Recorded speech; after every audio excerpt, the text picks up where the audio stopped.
wall. Like everything in Texas, it's larger than life. That's how Texas native Trevor Story has played for the Rockies when they've come to his home state this year. Big. We saw it first in Arlington, right outside of his hometown in Irving, Texas at Globe Life Park. June 17th against the Rangers, he capped off a 4-hit weekend with a home run in front of his family. Then last night, more family and friends in attendance in Houston, and the same result. A Minute Maid Park home run with a special flash of the I love you sign to his proud family as he rounded third. Two very memorable moments for the Texas kid. It kind of brings you back to, a lot of childhood memories. I grew up playing in this state, and the humidity is very familiar, and it just brings back those memories of being at the ballpark, playing doubleheaders and being with my friends and a lot of family. So it's a special moment for me, and I'm glad that and blessed that I was able to hit a couple home runs. When you look at Trevor Story's season totals through 118 games so far this season, a lot to be proud of. Surpassing his 2017 numbers with that home run last night, 25 home runs compared to the 24 all of last year through 145 games. His doubles are up and the RBIs right the same at 82 apiece. But it's his batting average that he's most proud of, getting it up to 290 at this point, which is 51 points higher than last season. Bud Black attributes that to his commitment to his two-strike approach and being 1 year older and wiser. Trevor Story and Nolan Arenado, by the way, combined for the most home runs of a duo in the National League at 55. Hopefully there's a few more, and then before we leave Houston, we will get you set for first pitch when we return.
You won't see it for long.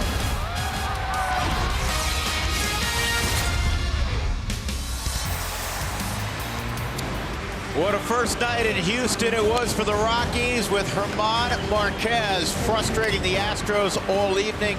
Colorado scored late, went on to a 5-1 victory. Marquez, 7 innings of one-run baseball. Rockies down 1-0. Not for long. Opposite field 2-run home run from the DH. And then Trevor Story with a Texas-sized home run to add on, and a little love for his family in attendance. And we're ready to go on this Wednesday night as the Rockies will finish their season series with Houston. Garrett Cole's first pitch misses outside at 96. Ball 1 on Charlie Blackmon, and we're underway, partner. I'm looking forward to tonight's game. Absolutely. You got two really good baseball teams going at one another as the season moves into the middle part of August. The Rockies playing game number 120 tonight, which means there's 42 left on the regular season schedule, and the Rockies just a game out of first in the National League West. 1-1, and the breaking ball is pulled foul, so it's 1-2 on Charlie. He had a run-scoring hit in his final at bat yesterday in the 9th inning. The Rockies scored 2 in the 6th, 1 in the 7th, 1 in the 8th, and 1 in the 9th yesterday. Good to see the late offense. And Charlie makes a decision late, and he strikes out on a breaking ball. 1 out. That'll bring up DJ LeMahieu. It'll take us to our Southwest batting order tonight. DJ will bat second. DJ had a couple of hits yesterday. Cargo will be in that third spot. Then it's Nolan, Trevor Story. David Dahl's in there in left field. He's batting sixth. Ian Desmond came off the bench with a triple last night. Ryan McMahon and Chris Ionetta doing the catching. First pitch is in there on DJ for a strike. Well, it's an interesting approach if you're a hitter tonight for the Rockies. You saw it basically last night with Justin Verlander. He will command four-seam fastball above the belt and then throw the hard curveball off of it. Even that pitch, 97 miles an hour, and it's a term that's being used now in baseball, tunneling. And the idea is making sure your release point with all your different pitches look the same. The 207 strikeouts, top 5 in baseball. But he's basically trying to throw fastball and curveball out of the same release point. He gets DJ to go down. 2 quick strikeouts for Garrett Cole. There's the arsenal. 96 mile an hour fastball. Uses the four seam 56% of the time. Used to throw a two-seamer. A little bit more movement east and west. Got rid of that. The slider and the curveball are up. He's turned himself into a true power pitcher. 2 gone. That'll bring up Cargo, who had his battles yesterday with Verlander. He's going to finish the evening 1 for 5. He got Verlander for a base hit in the 6th inning in front of Nolan's 2-run home run.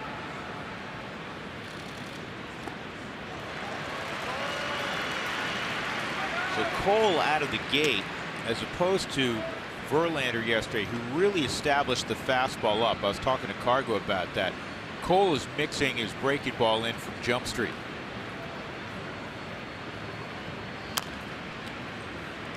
I mean, that's one way to get the Rockies off the fastball. 97 mile an hour fastball, where we're seeing an opponent batting average against it at 187.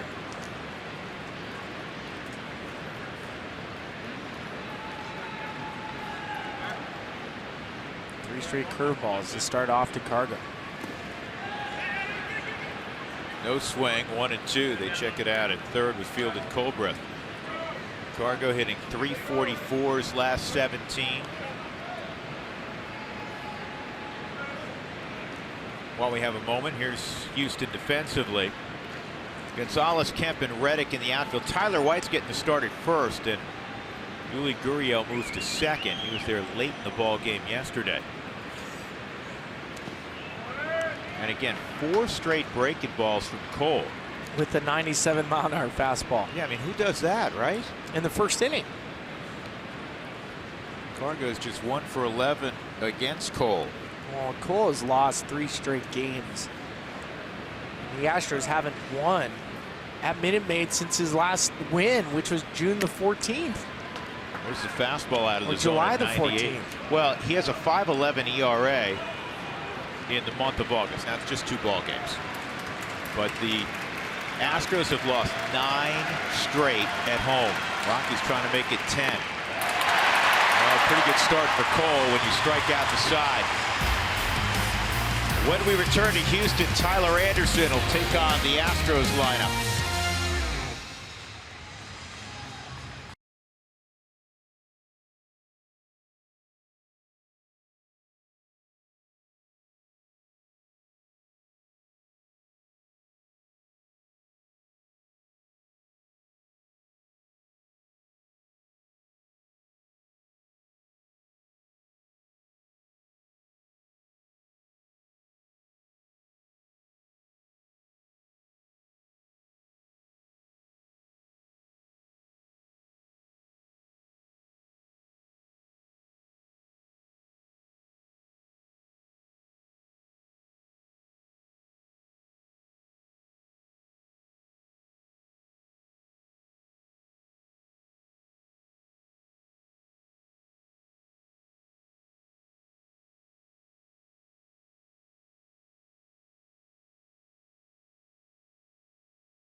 out in the field to take on the Houston Astros, and it'll be the 25th start this year for Anderson. The ERA is sub-4, and he's coming off a strong outing against the Dodgers in which he allowed just 1 run over 6 innings. It was a bounce-back start for him, and Tyler will try to do what he did his first time against Houston.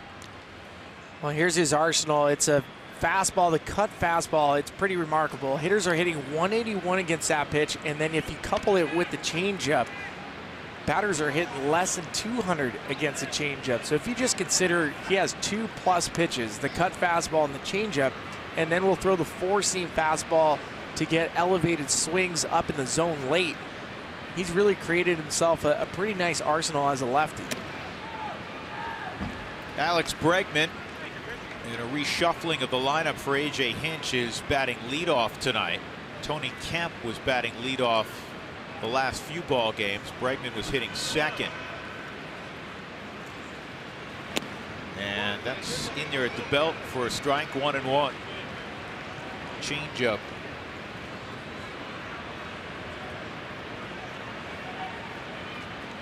Houston not only has lost 9 in a row at home, they've lost their last 5 at home. This ball's well hit right center field. Long run for Charlie, and he lays out, can't get there. And Bregman will have a double.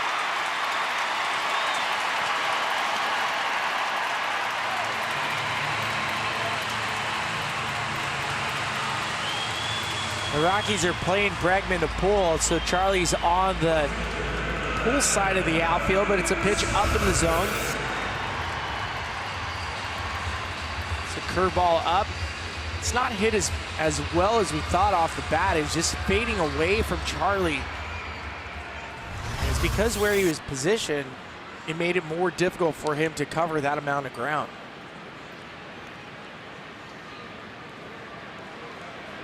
So here's Marwan Gonzalez. Better in the second half. He hit a double last night off the scoreboard and left. Struggled in the first half, had a career year last year. Some are suggesting that his struggles this year are due to the fact that he's walking into a contract year. He would not be the first guy to press a little bit in his walk year. It's always so hard to tell what's going on in a person's mind. But we've seen better players go through these struggles and admit it down the road. Yeah, I was pressing.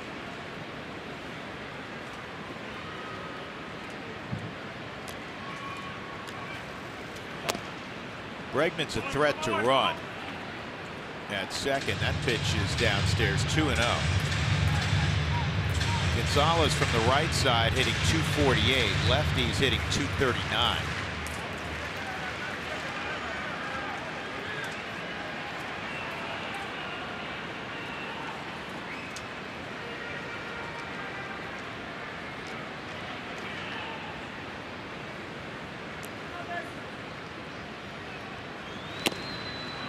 Did he offer at it? No, swing, 3-0.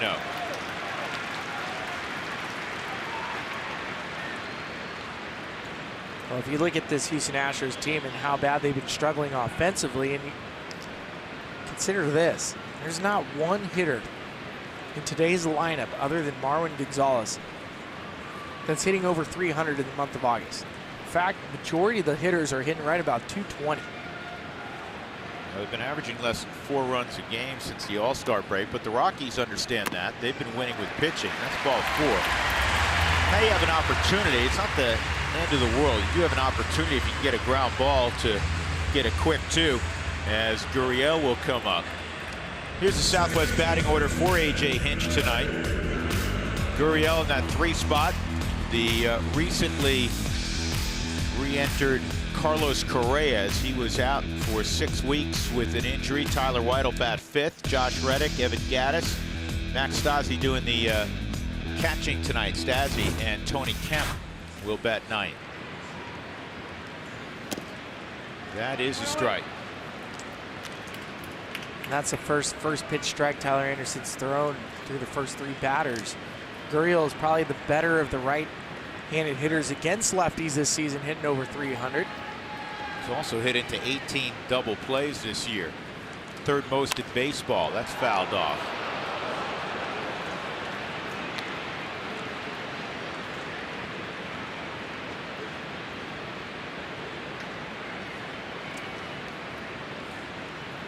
Dial one up.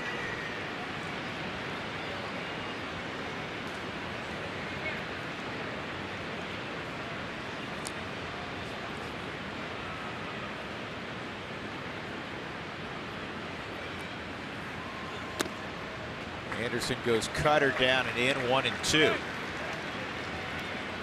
With the hitch in his delivery, he really has to vary times when you have a runner on second.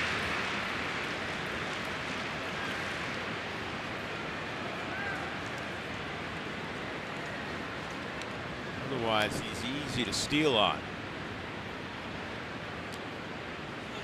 And 2-2.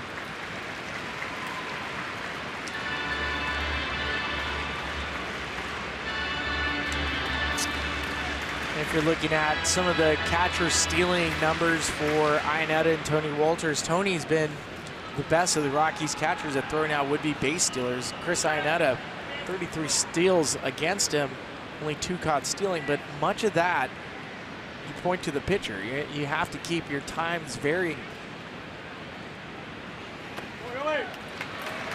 Yeah, those 3 pitches all in the same location, but not inducing a swing, so Gurriel has moved to a 3-2 count.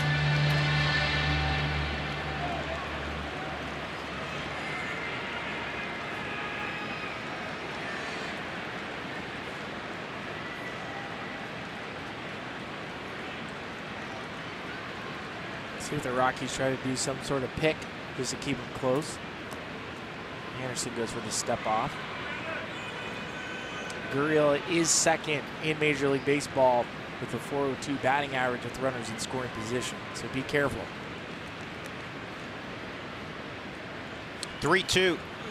And he lost him, and now the bases are loaded. For Anderson, who stopped me if you've heard this before, has had issues in the first inning. He's got a 9 ERA in the first. He's going to deal with a bases loaded, nobody out deal right out of the gate.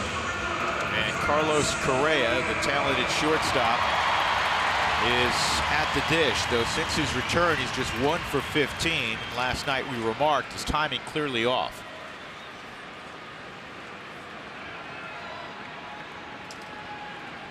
But it just takes one at bat to get your timing back. Your body has this natural clock in it. Sometimes you just have to reset it. To third, fair ball. Past the diving McMahon, that'll score 2. Gurriel, he's going to get a green light. He's going to clear the bases. 3-0 Houston.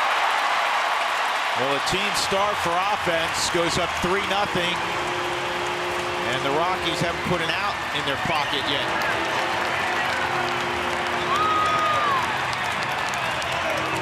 Just the second hit for Correa since coming off the DL.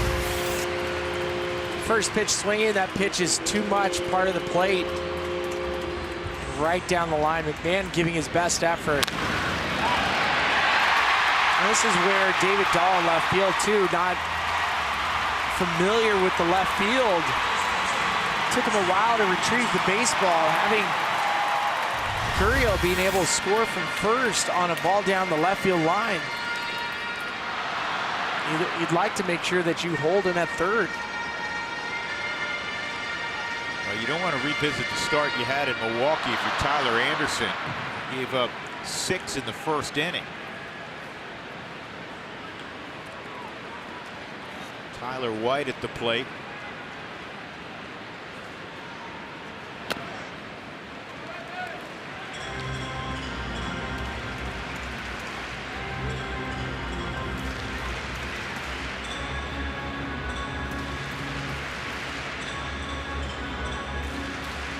That's a graphic when we get to the off season, and hopefully it's in November. It's a graphic that I'll be glad not to see for a while. The first inning runs allowed.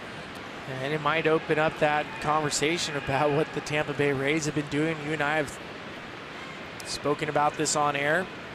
Maybe it is. You go for the quote-unquote opener, using a relief pitcher in that first inning to just get through it.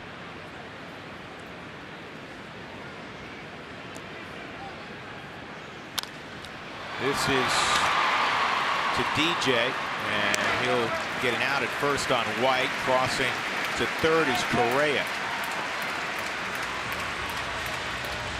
Here's the Rockies defensively this evening with Josh Reddick coming up. David Dahl getting the start in left field. Parr was out there last night.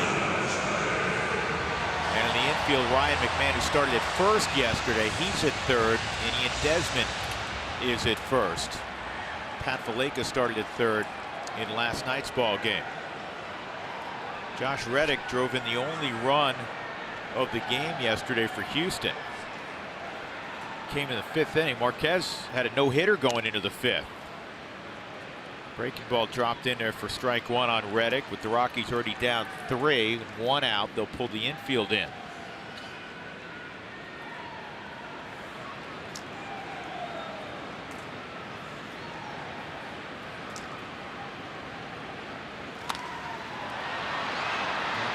Down the left field line, it's going to drift into the seats. No play for Dahl. I think if the viewer at home watching Reddick, you notice something in his mouth, that's a bite guard, and the reason why he uses that, it puts your jaw in a relaxed position. And we've seen a lot more hitters in baseball use these to try to ease the tension while they're at the plate. 0-2. And this is a flare to left center, and Dahl's got it, and Correa is not going to go. So good job by Anderson. The infield can drop back. He can limit the damage to 3 if he can get Big Evan Gattis.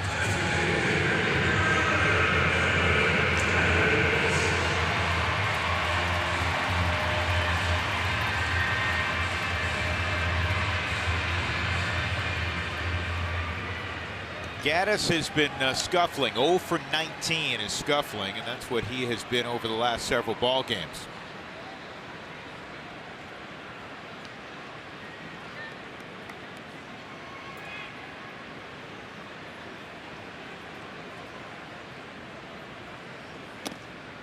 And a strike right down the middle at 94. It's funny you mentioned he's scuffling 0 for 19.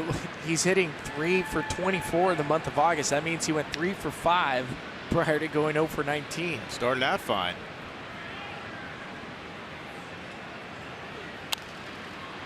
And this is a loop foul.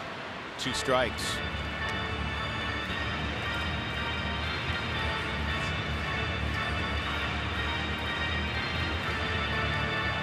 I think the at-bat in this sequence that you clearly want back if you're Tyler Anderson is the one to Gurriel. Bregman fly ball double. You walk Gonzalez. Gurriel, you're ahead 0-2, and you end up losing him. And Anderson will get in front of the big man. In the inning, 3 runs on that bases clearing double by Carlos Correa.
Rockies trail 3-0. Time for Built for Baseball, brought to you by T-Mobile. Now look at this. Rockies, Nolan Arenado with his 30th home run yesterday. So now he has 430 home run seasons. Third baseman all time, the Hall of Famer Mike Schmidt 12 times. The Hall of Famer Eddie Matthews from Santa Barbara High School. I don't know if you knew that, Billy. 10 times, yes. A-Rod, once he moved off shortstop, did it 7 times. Vinny 6 times, along with the recent Hall of Famer Chipper Jones. Nolan, as we say on occasion, is on a Hall of Fame trajectory. Chasing ghost. Come on, Ball at the knees for a strike. Eddie Matthews is part of the greatest home run duo of all time. It's Eddie Matthews and Hammer and Hank. Hammer and Henry Aaron. Come on. If we're very fortunate over the weekend, we may see the great Hank Aaron. Really? If we're very fortunate. Well, how do we make ourselves? How do we increase the likelihood that we're fortunate? We talked to Paul Egan's, the Rockies traveling secretary. Okay. Very close friends with Mr. Aaron. There's a base hit for Nolan. Good start to the second inning. Rockies went down not only in order against Cole in the first, everybody struck out. Here comes Trevor Story. T. Story, always good to be in the Lone Star State.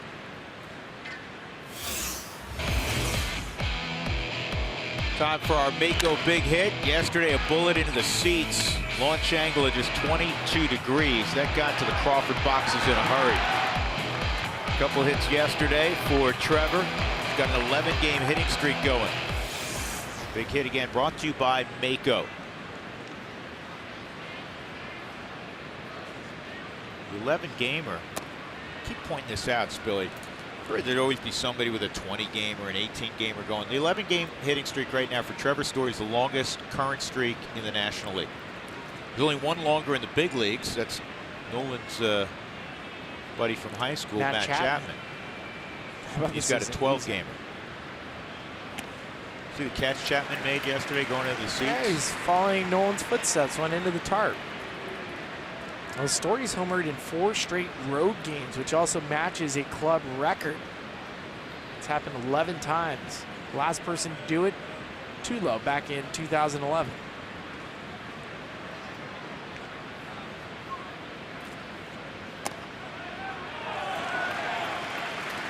Swing pitch goes the way of Cole. 1-2. Home plate umpires Chris Conroy. Vic Carapaz's at first, C.B. Buckner at second, fielding Colbreth at third.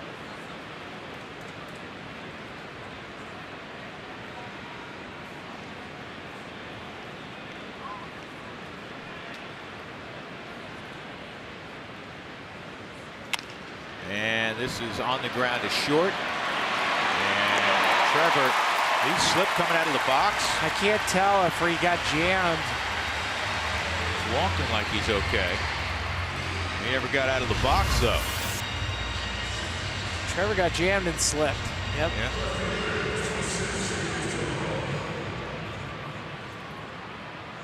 That's always really scary because early in a game, you'll notice that the dirt in front of home plate, the dirt around the box, it's a little bit more slippery than later on in the game. Outside on Dahl, ball 1. And a lot of players, major league level, use molded cleats. They're not using metal spikes. They're using plastic molded cleats, and you'll slip in the batter's box depending on how hard the clay is or how much they water that before the game.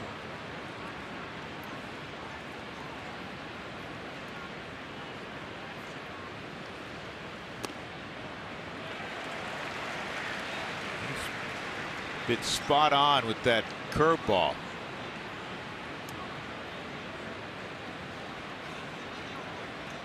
One and two on Dahl. Houston shifts against David, and he gets the strikeout. That's his 4th. Rockies got a hit. That was erased on the double play ball. Middle of 2. The Astros lead 3-0.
Is brought to you by the 2018 Toyota Tundra in your hometown Toyota stores, and by Southwest Airlines. Low fares, no hidden fees. That's transparency.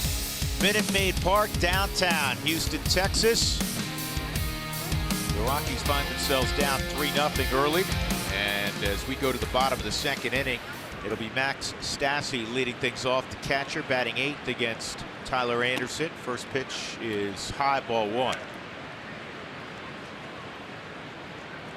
Houston's kind of been a conundrum, Spilly, this year. After the Rockies beat them yesterday, 5-1, again 9 straight home losses, so they're 32-29 at home. But they're 41-18 out on the road. So they're historically great on the road, and at home they're just, you know, okay, which is unusual for a team as gifted as the Astros. You add it up and they still have a terrific record, though they hear footsteps, man. Oakland's coming, and Seattle swept them in 4 games here. Seattle's not far back. Oh, those footsteps are loud right now. They're right at their heels. Somebody in Paul Bunyan's boots. 3-1. So Tyler's going to have to turn this around. He's going to have to start working ahead.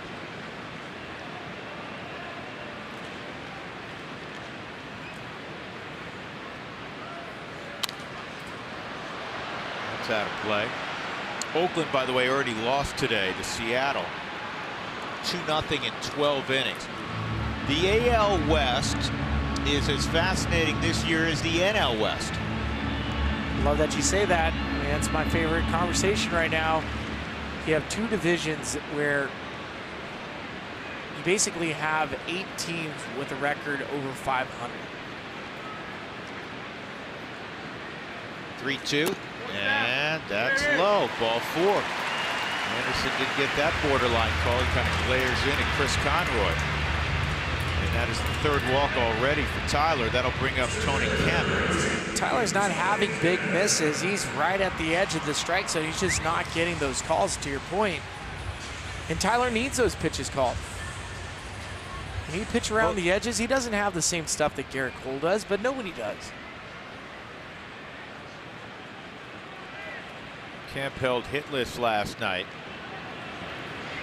Been really good in this spot in the lineup when he's had the opportunity to hit in the 1 spot. He has not swung it as effectively. It's down 1-0. Well, going back, look at Houston. Right now, their record is 73-47. A year ago on this date, it was 72-46, but they had no worries because the Angels were 11.5 back, the Mariners 14 back. This year, basically the same record, right? But there's the A's and the Mariners right on their heels. And it's not really different than the NL West, because the NL West last year was dominated by the Dodgers. They were 17.5 up on the D-backs and the Rockies, and that was despite the fact that the Rockies on this date a year ago, 14 games above 500. This year, 9 above 500. You know, nothing to sneeze at. They're still playing very good baseball, but they're right there with Arizona because there's not a team that's done what the Dodgers did a year ago and kind of run off and high. Well, and the worst part for the 2 divisions is that they're matched up in interleague play. And this is where I've been saying, I don't think the schedule's favored the American League West or the NL West. In fact, it favors the AL Central and NL Central. Boy, I think you make a wonderful point. It's just outside, 2-2. Think about it, because in interleague play, as Spilly's talking about, you're matched up with a certain division each year. So the Rockies, and they've done a great job. I mean, they have played their best baseball against the high-quality teams, and they're 12-5 against the American League. But there are, with all due respect, there's no Royals on their schedule this year. There's no White Sox. There's no Detroit Tigers, where if you're the Cubs or the Brewers, you're going to match up pretty favorably with those teams. Same with the Cardinals, and that's why the Cardinals have been able to catch up to the Rockies as far as if you're looking at wild card standings. Now it's 3-2 on Kemp. Stassi go, why are you throwing over, man? My foot, I almost had a little league lead where He almost picked him off. Yeah. Why didn't have a lead at all?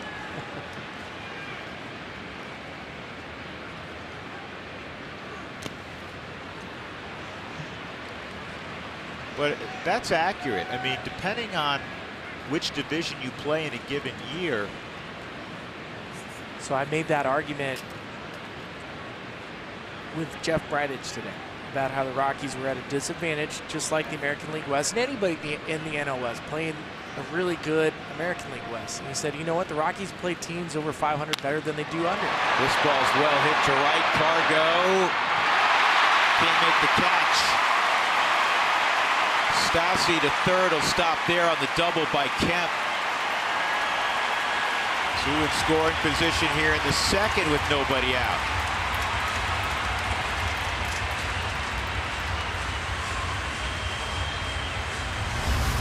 Now location has been up for Tyler. He's been missing down, not getting the pitches called like he wants to. Iannetta had the target set up for lower. Cargo just out of his reach.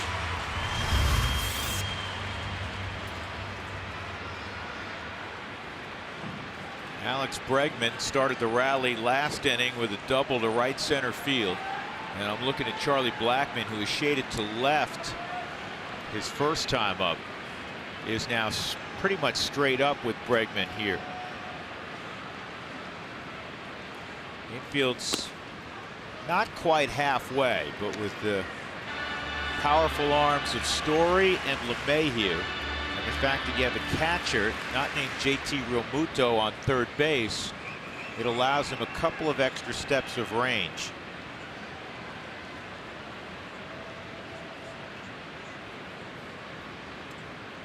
Here's the 0-1. Center field, pretty well hit. Tagging is Stassi. Also tagging is Tony Kemp. 4-0 Houston. Bregman is 74th. Run got it in.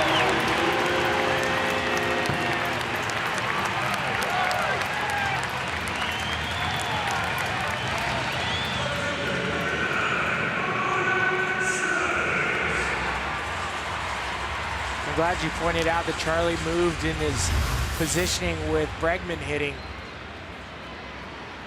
a little more shaded towards right center field, given the fact that Bregman had that double in the first inning, and that's a tough read for an outfielder when you're having a fly ball hit directly at you. You have to trust your instincts in how you have your drop step.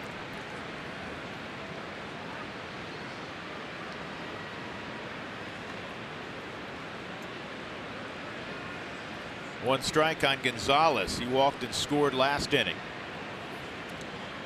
4 runs, just 3 hits for Houston.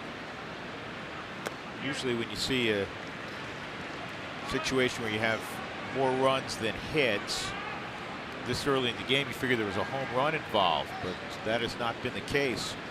There have been 3 walks, and all 3 guys that have walked have scored for Houston.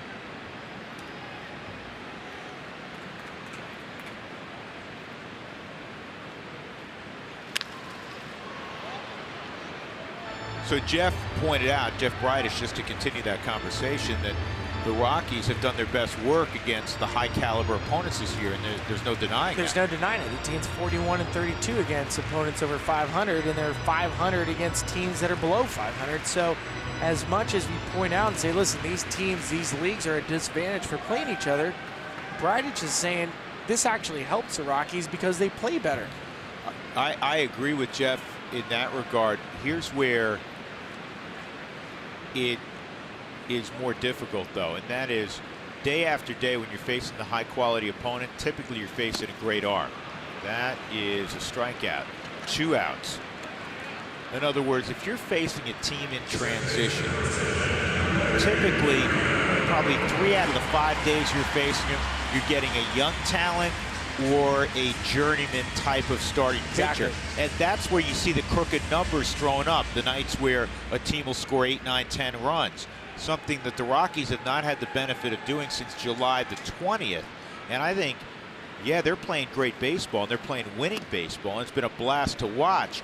But you're going to have to grind out wins. There's going to be a lot of one-run victories, as there have been for the Rockies, and you're not going to get many of those laughers that are, at least from a potential standpoint, are more there facing a team that's struggling.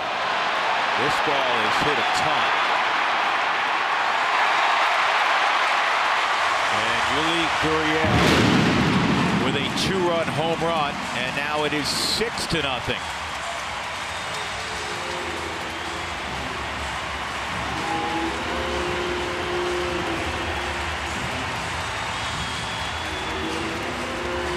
Seventh home run this year for Gurriel, a native of Cuba.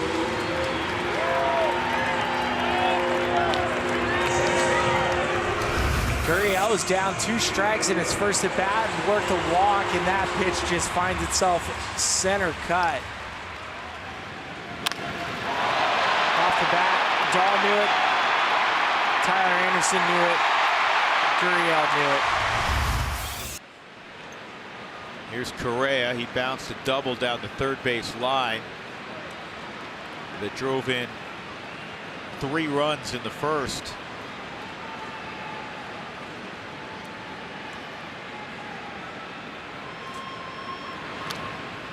Another curveball, and it's fouled off. 0-2.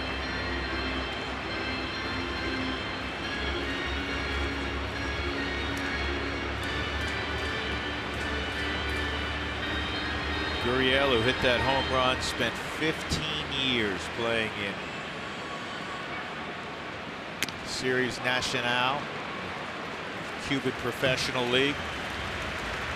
Well, a rough start for Tyler Anderson, and the Rockies with plenty of work to do. As we go to the third, they're down 6-0.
Already down 6-0.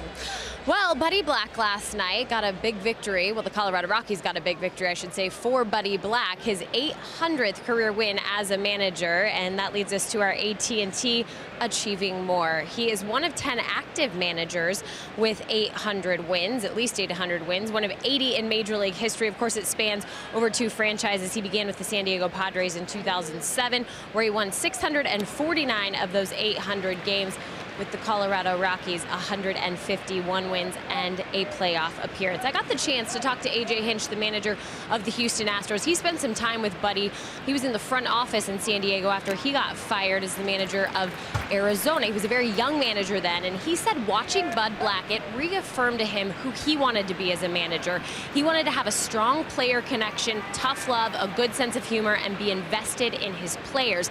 So when that next time that job came around, Buddy was really influential in talking with him as he went out to interview for jobs. He said he was part father figure, part mentor, and part challenger. And I thought that was really cool that they've been able to cultivate and maintain that friendship. And the challenging part, right? Even though they're competing against each other, they often talk, you know, possibly in the off season about different strategies and things, and they're consistently challenging each other and how to improve their managerial styles. I thought that was really special. Well, it's a really small fraternity. There's 30 guys that stand on the top step of the dugout in the best league in the world. Congrats to Buddy. As Ryan McMahon fouls this off, 1 out. Rockies down 6-0. Not only has Buddy won 800 and counting as a manager, he won 121 ball games as a starting pitcher. A career ERA of 3.84.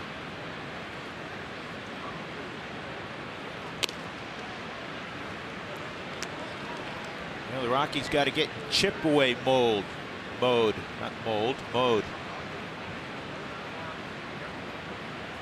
Mold's bad for the health. Yeah, not good. Outside, 2-1. I do love the fraternity of managers. It's the one club within our baseball frat that I'll never get to experience. A major league managers frat. They all understand what it feels like to be in that skillet. Well, I think anytime you are a decision maker at a public forum, NFL head coach, NHL head coach, Major League Baseball manager, NBA head coach, will take the big four sports, you open yourself up to second guessing among fandom. Of those four, I would say the biggest area of second guessing comes in baseball, because the tempo that the game moves and the distinct moves made by a manager, or perhaps not made, can come under scrutiny when it doesn't turn out right. And I think you have to be in that fraternity, truly in that fraternity, to understand it, to appreciate it, and to have the backbone not to worry about the outside noise. And that's where the mutual admiration comes from, because every single one of these guys had a mentor before him that was a major league manager that they've said and they looked at, to Jenny's point, I want to be like that guy. Well, I think, too, you're talking now about branches, right? Mike Scioscia kind of started the Bud Black branch. You have Joe Madden for the Cubs that coached under him as well. And now from Bud Black, you can spawn off a Dave Roberts, who is his bench coach, who's over with Los Angeles and had a ton of success for the Dodgers.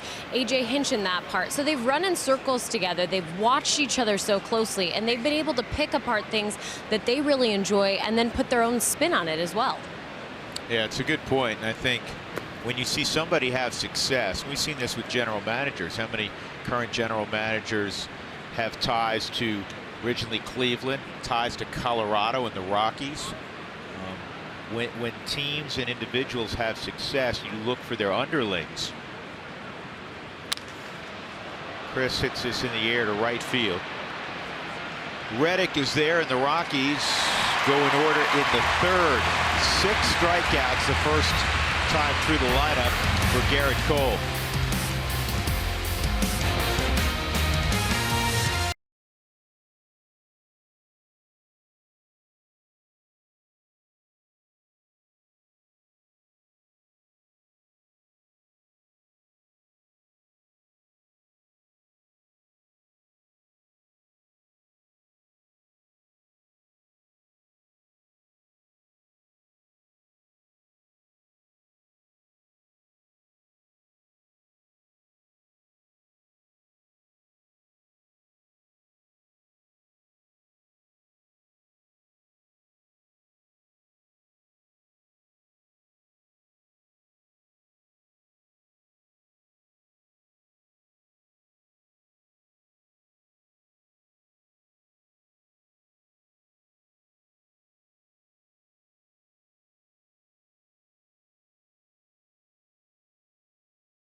in the second, down 6-0 as we go to the bottom of the third inning.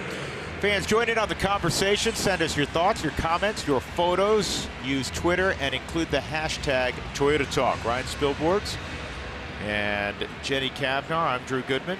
Yep. As those Rockies fans are disgruntled right now. We get it. But last night, they were elated. And there's a lot of baseball left this evening. Tyler White will lead things off here for Houston. White grounded to second in the first inning. Product of Western Carolina. This guy's a good story. Senior side, 33rd round pick, and he's in the big leagues. We like stories like that. And he's kind of mini Evan Gattis. Yeah. He's a lot shorter, but the beard. He's a lose the batting gloves. 2 strikes. I've always pointed out, Drew, the guy that wears no batting gloves or has no batting gloves on, be careful because he can hit. I've never seen a hitter without batting gloves not be able to hit well. That cuts inside.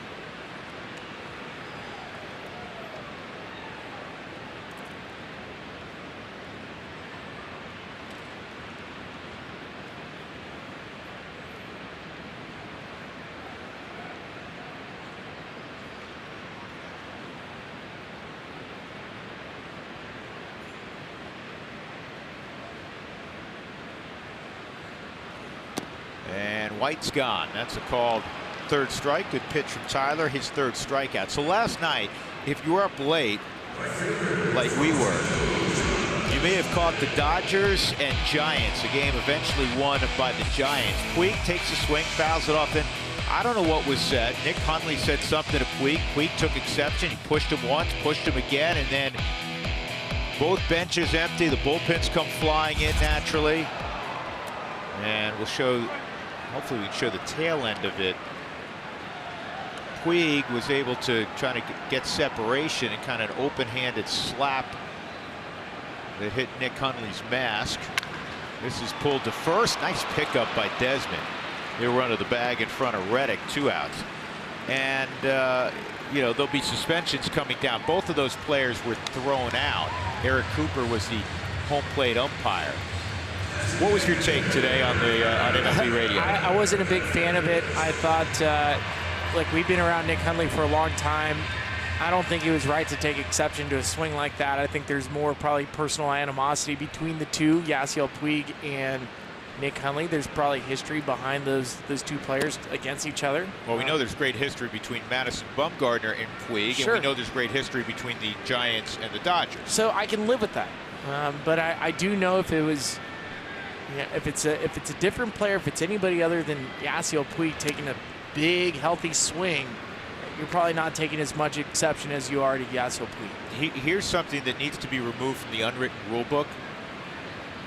Can you see?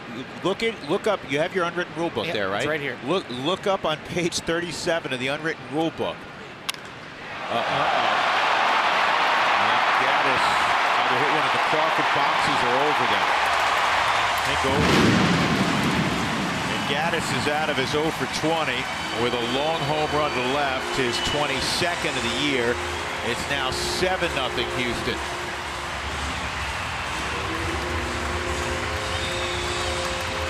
The Astros haven't won at home since the middle of July. They're taking it out on the Rockies right now.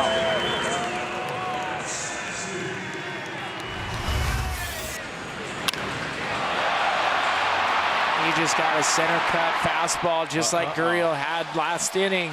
And for Tyler Anderson, it's the location for him has just been missing in the middle portion of the plate.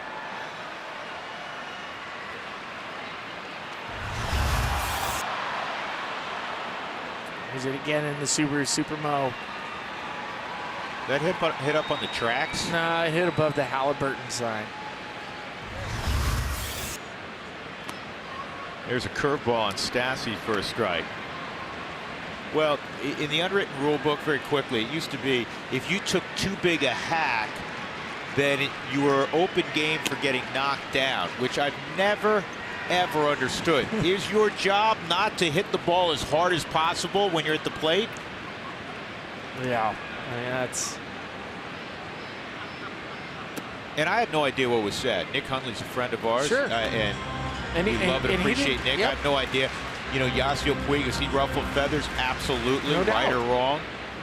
And again, we know the dislike that the Giants and Dodgers have for one another, going back to when, you know, one was in Brooklyn and one was in the northern part of Manhattan. But that'll be interesting to follow. Well, look, if I can add one more aspect to that, it could have been stopped a little bit sooner by the home plate umpire. Very easily, he could have just put himself right in between those two guys, and it probably would have been squashed.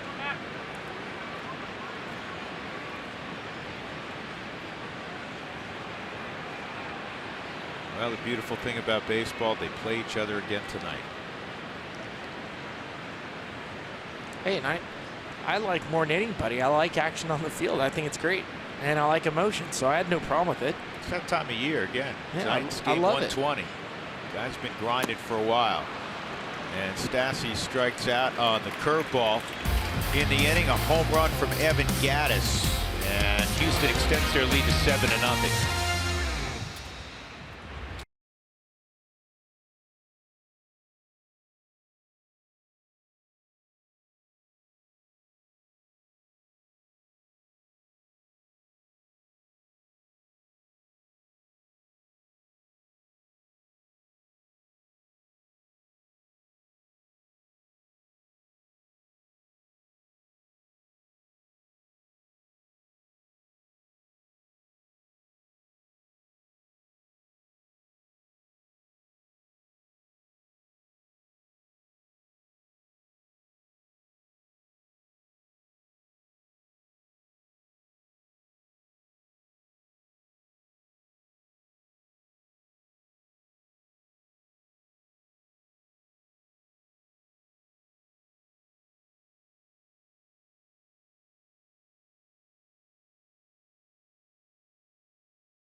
The fourth inning, have one hit. They struck out 6 times first time through against Garrett Cole, who can do that to you. This guy has dominant stuff.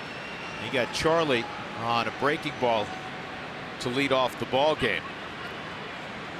Rockies down to 7th spot.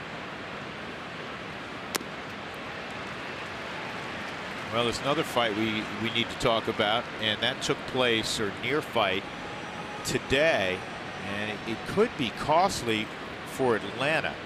Ronald Acuna, who'd homered 5 straight games, leadoff hitter, 20-year-old sensation for the Braves. Sensation. Was hit by the very first pitch of the game by Miami's Jose Urena, who I will tell you does have a history of such things. He's hit more batters than anybody else in the league. He's tied for #1, I should say. In the minor league, he precipitated a brawl by hitting somebody. He hits Acuna with the first pitch of the game, and the Braves thought there was intent there. It's gutless. Bench is empty. No one was thrown out at that point, but I guess Brian Snitker was still yelling a few minutes later. And Charlie goes down again at Urena, and at that point the bench is emptied a second time. Snitker was thrown out. Urania was thrown out. And then the second inning, Ronald Acuna, who got hit on the elbow, had to come out of the ball game. Yeah, it's gutless. I mean, look, I get it if you're trying to move a guy off the plate. You know, he's hitting so many home runs, 3 straight leadoff home runs in 3 straight games. But come on. I mean, this game is starving for the type of superstars. We love our superstars. We love names. We love watching people that are remarkable at this sport. And it hits somebody that's 20 years old that's being remarkable. That's tired. It's terrible. Again, it goes back to something we touched on last inning, the unwritten rules. You take a big swing, then that opens you up to getting knocked down. Guess what? Acuna's hit a home run in 5 straight games. You don't like it, but do better. If he misses any portion of the season and it costs the Braves an opportunity to get to the playoffs to prove a point. This is going to be a tough chance for Bregman, and he makes it beautifully. Takes a hit away from DJ LeMahieu. Fine play. The Rockies looking for that second hit of the game, and Bregman, who's playing way off the line because DJ not known for pulling the baseball. It's an easy backhand, a quick transfer. He probably had more time to set his feet. And Bregman used to be a shortstop at LSU, showing off his shortstop skill set. The guy who hit it was a shortstop at LSU also. Cargo worked the count to 3-2. His first time up, struck out on a curveball. He got a heavy dose of curveballs in his first at bat. So you know what's coming here, heater, right? It's a heater at 98 downstairs.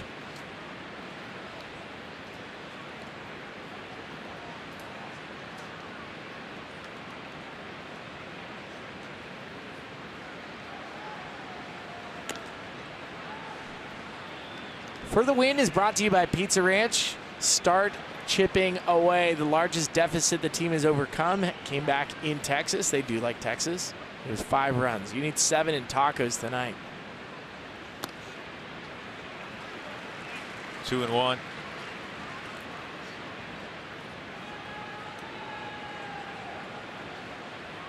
What did you originally have for Pizza Ranch, Billy? Lump of coal. Doesn't fit right now, does it? No, not when he's carving you up. 2 balls and a strike on Cargo. I mean, that's going back to the discussion with tunneling with Garrett Cole. The ability for him to just command fastball. That's a 4-seam fastball, center cut. But because the curveball and how effective he's been with it, it makes it very difficult for the hitters to square it up. 99 fouled off. And those are center, that's center. And that's the beauty of having a 4-seam curveball that matches up with your 4-seam fastball. As a hitter, it is so difficult to pick up the spin.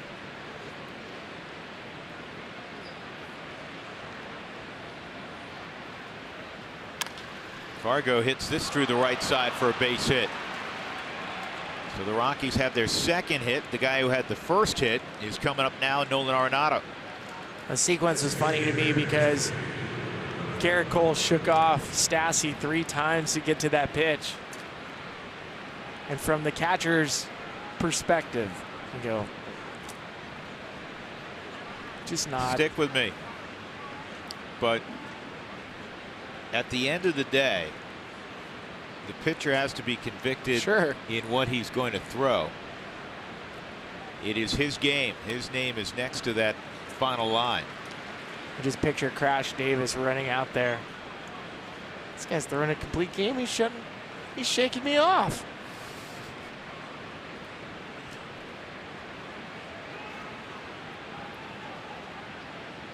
Nolan batting .306, 4th best average in the National League. Home run yesterday is 30th. He's driven in 84.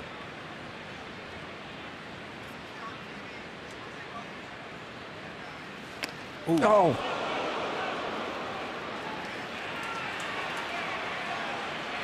And Nolan's taking exception. He's like, I'm trying to jump out of the way, and you're saying I'm swinging on that pitch? Oh, is that what? Is that? I was trying to see what his reaction Well, that's what he was saying. Why? Yeah, that must have come from first base, Vic Carapazza. It is Vic that calls it. Nolan's not trying to swing. He's trying to get out of the way. That's bad. That's bad. Come on.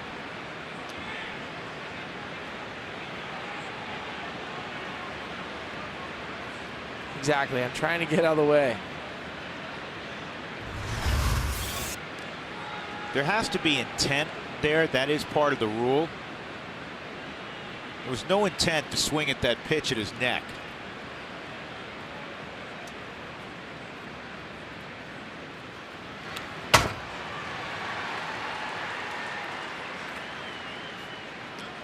We know Nolan, and he's fuming right now.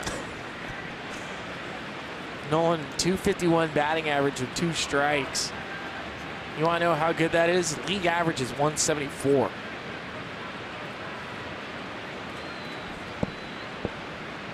Incredibly good, which describes everything about his game. And he's going to have the last laugh, at least on this encounter. Cargo's going to go first to third. No one's going to get a chance to say hi to Vic at first, too. Yeah, let's watch this right here. Kind of turns his, well, he's got to turn his back. Now he's going to turn around. Vic said you're right, Nolan. Did you read lips? Yep. He said you're right. Those are the interactions that we love to point out because it is so important to understand how important the umpires are to the fabric of our game. 2-strike hitting, willing to get jammed. Great piece of hitting by Nolan, but going back to this, Nolan saying, I wasn't trying to swing at that. You can read Vic's lips. He says, you're right. You know what? Not that I didn't respect Vic Carapazza before, but you file that away. Listen, give him a lot of credit to be able to acknowledge that, hey, I missed one. These guys are human. They get it right 98% of the time. And for him to go, listen, I missed that one. I blew it. Rather than just be, you know, staunch in his conviction that he had it right. First and third, Story at the plate.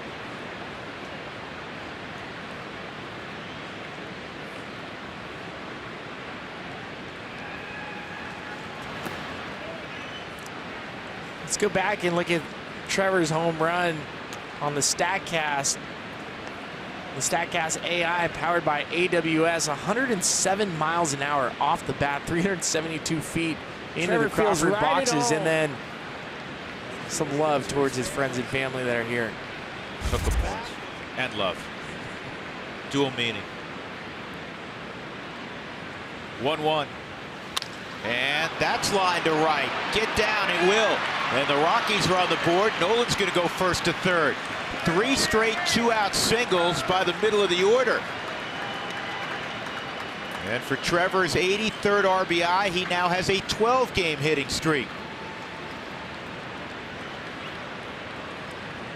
Well, one of the many things we've learned about this 2018 version of the Rockies, they won't go quietly into the night. No, they won't. Start chipping away. That's what the Rockies are doing. Cole's been dominant. That pitch is right where Stassi wants it, too. It's a nice piece of hitting. A year ago, Trevor would never have touched that pitch. That's how important it is to shorten up your swing, be on time, and use the whole field. See if David Dahl can make it 4 knocks in a row. Story takes off. That's in there for a strike. He'll swipe second.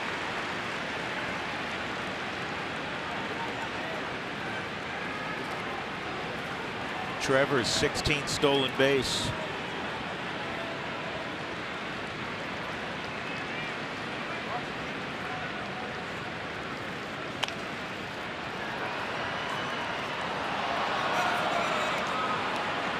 You'd love to see a 2-strike hit right here because it would change the complexion of this game pretty drastically.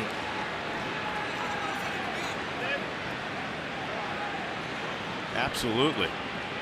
Talking about a 7-3 ball game. The Rockies some momentum. 1-2. Rockies have won 4 straight. Think about this, folks. They've won 4 straight, 3 against the Dodgers, National League champions from a year ago, and they won last night against the defending world champions. So 4 straight against the 2 World Series participants from last autumn.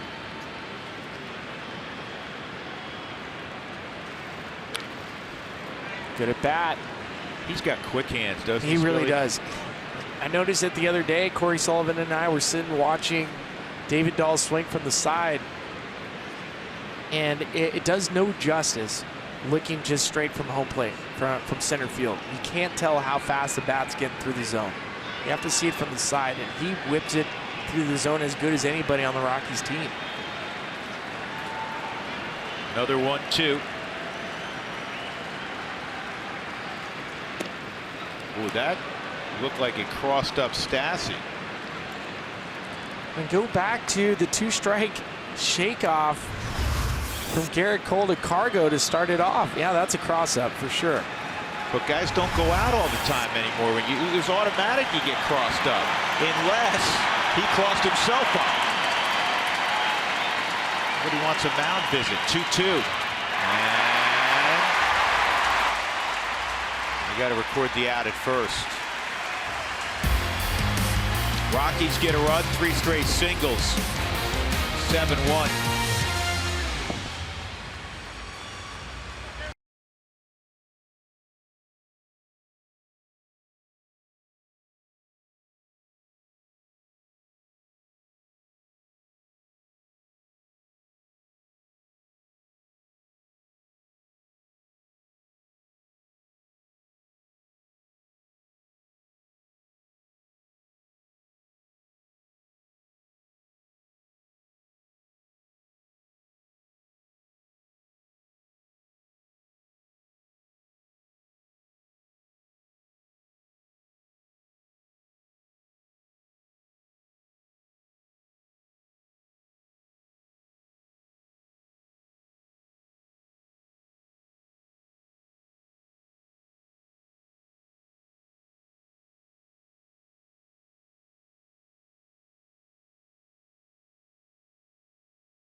Brought to you by Subaru. Love it's what makes a Subaru. And by Jack in the Box. Try something different like Jack's Teriyaki Bowls for a limited time only at Jack in the Box. With Jenny Cavnar and Ryan Spilborgs and our entire crew, I'm Drew Goodman. The Astros have scored 7 runs in the first 3 innings against Tyler Anderson, and that has Harrison Musgrave up in the Rockies' pen. Colorado did get a run a moment ago. It'll be 9-1-2 for the Stros here in the 4th. Tony Kemp, he doubled over the head of Cargo in the 2nd inning, would come around to score, and he gets a curveball for strike 1.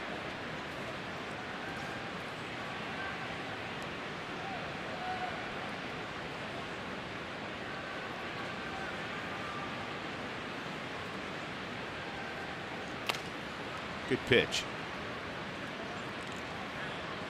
I think we're going to see a trend in baseball, Drew, of players of Tony Kemp's stature, because you saw guys like Jose Altuve and just have the success that he's having.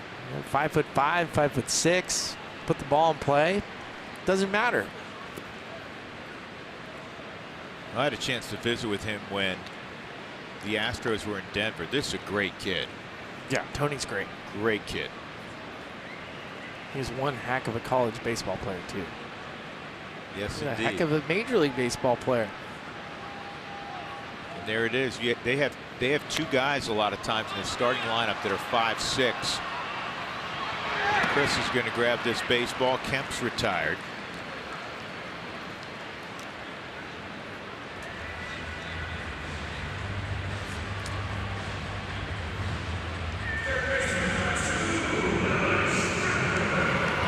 That'll bring up Alex Bregman.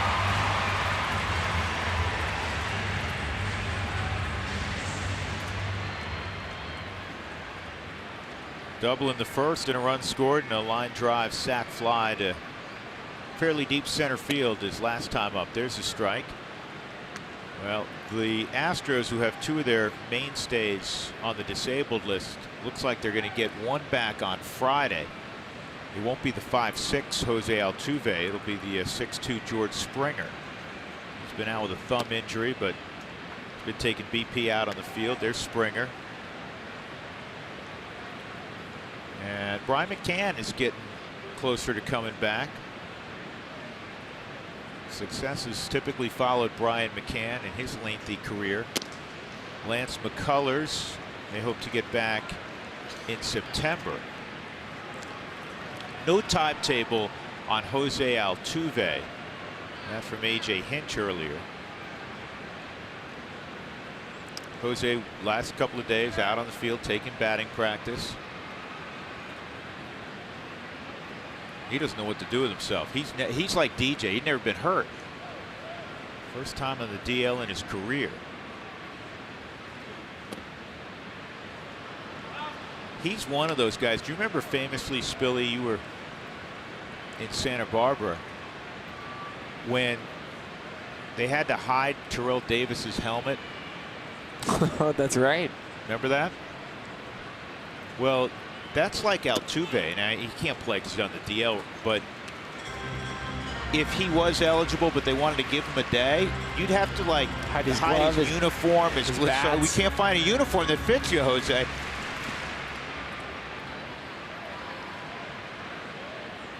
These are the best teammates. 3-2. Cutter is popped up. Right field. Cargo's got it. MLB At Bat is your #1 Rockies app. Customize your experience to catch every moment of the season. Get Rockies home screen icons and features such as the MLB.tv Game of the Day, pitch tracking, in-game highlights, stats, news, and more. Download MLB At Bat today. We were talking about how important a week it is. Every week is. So you've got 6 weeks to go. The Rockies trying to win the division for the first time in their history. The Astros, conversely, they have traffic right behind them in Oakland and Seattle. This ball's well hit to right field. Cargo going back on the track will make the catch. And Gonzalez is retired. First 1-2-3 inning tonight for Tyler Anderson. 7-1 Houston.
vote. What was your favorite former baseball domed stadium? The historic eighth wonder of the world, the Astrodome, the Metrodome in Minneapolis, the Kingdome in Seattle, or Stade Olympique in Montreal.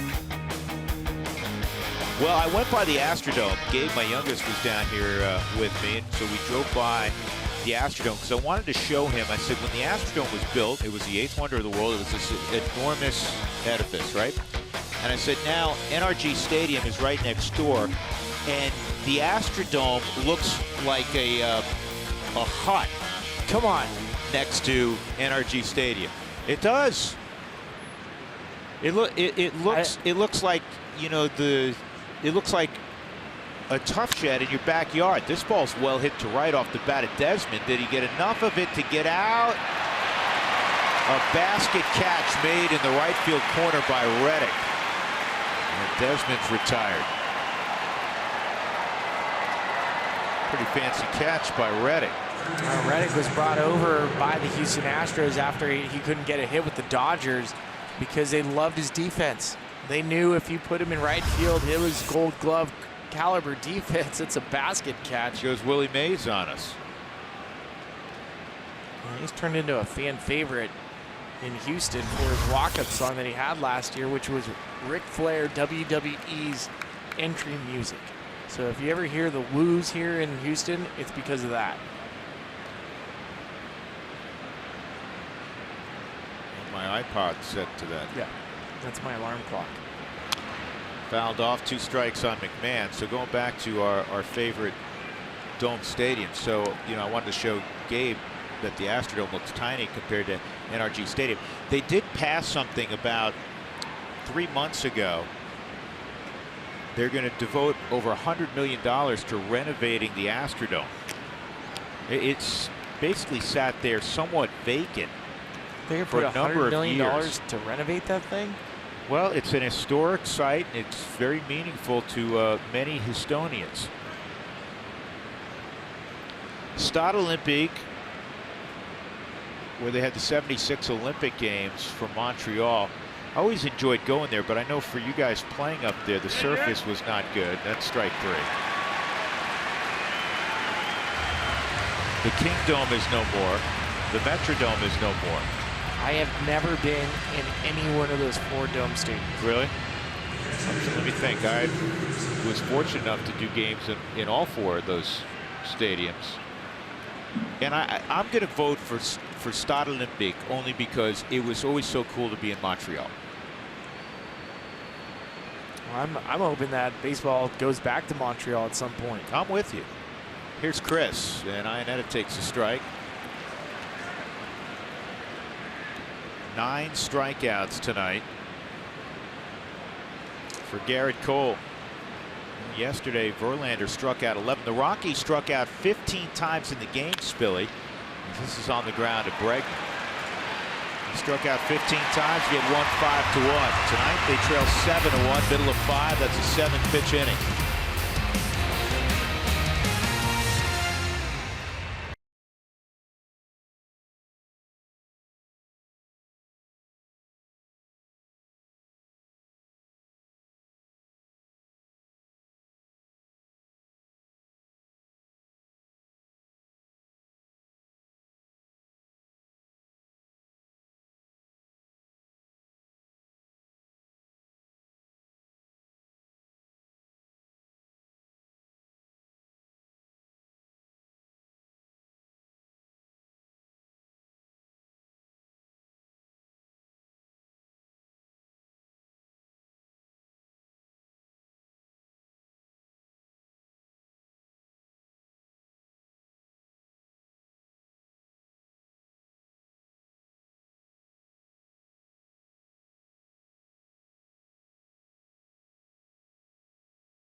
Charlie Blackman in the flatlands out in center field here at Minute Maid Park. It wasn't always that way. After the 2016 season, they demolished what was called Tal's Hill. It existed out there in center field since the ballpark was established in 2000. Very unique. It was about 90 feet wide. It had a 30-degree incline. Well, each outfield, it has its challenges. So even without the hill, we asked Charlie to evaluate how he's playing center field here in Houston in our UC Health Rock Your Routine.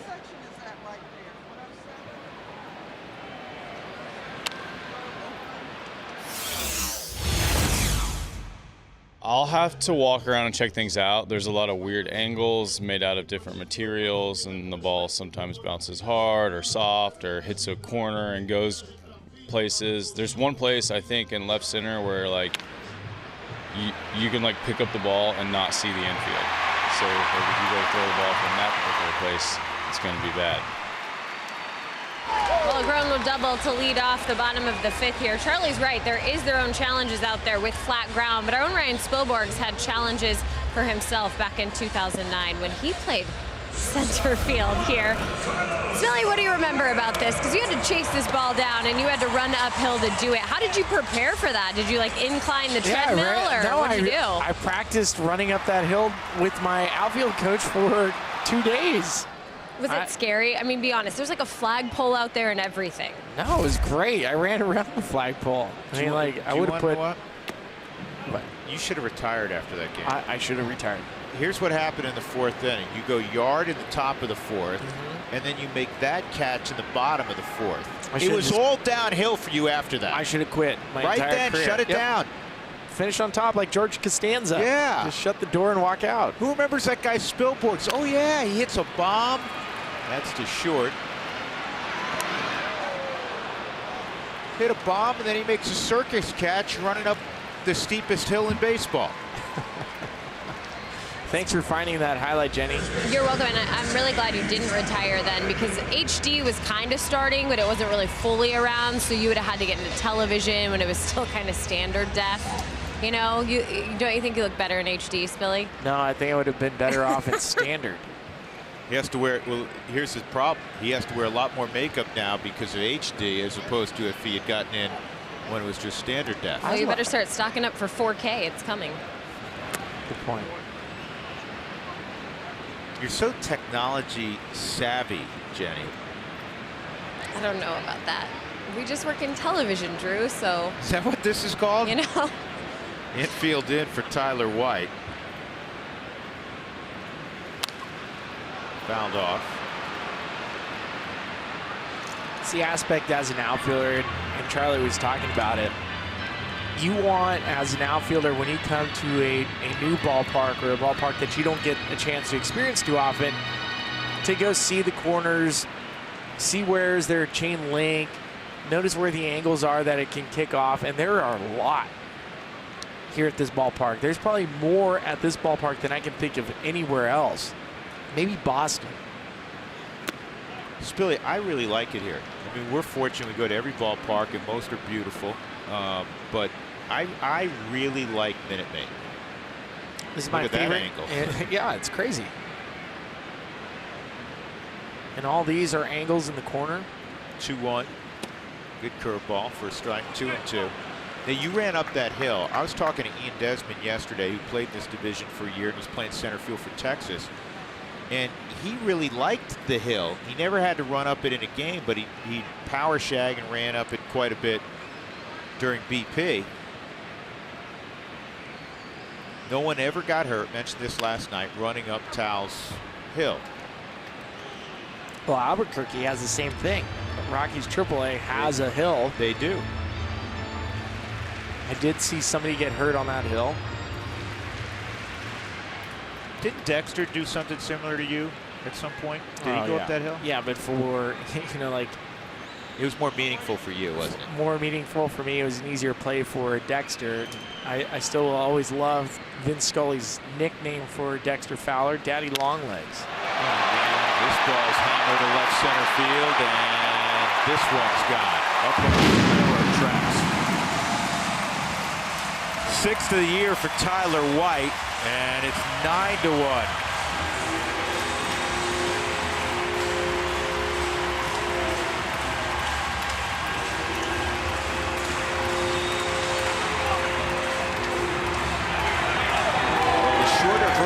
Kevin Gaddis has hit one a mile.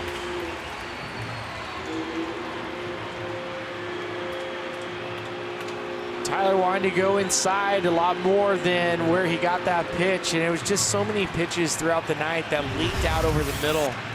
Bud Black is going to go to his bullpen, bring out Harrison Musgrave. The Rockies down by 8, 9-1 in the bottom of the 5th.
Bag courtesy of King Supers. Get your tickets to see the Rockies take on the St. Louis Cardinals at any Rockies ticket outlet. Harrison Musgrave coming in now. Probably going to be asked by Bud Black to pick up multiple innings. The beauty of playing an American League game. Don't have to double switch. Musgrave last pitched on August 10th. Faced one batter. Was able to record that out. I'll tell you another guy we may see tonight that we have not seen in a while. Just recently came off the disabled list, Chris Russin. You would hope. I mean, he's got to pitch at some point. It's 9-1. Josh Reddick is 0 for 2. Ian Desmond made a really good play on him on a sharp ground ball in the 3rd. It's the most runs that Tyler Anderson's ever given up in a big league game. 9 runs in 4 1/3.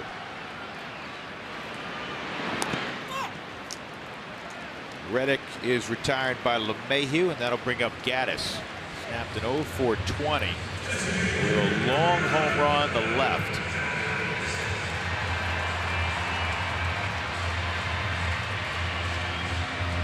Gaddis with ties to Colorado when he was out of baseball.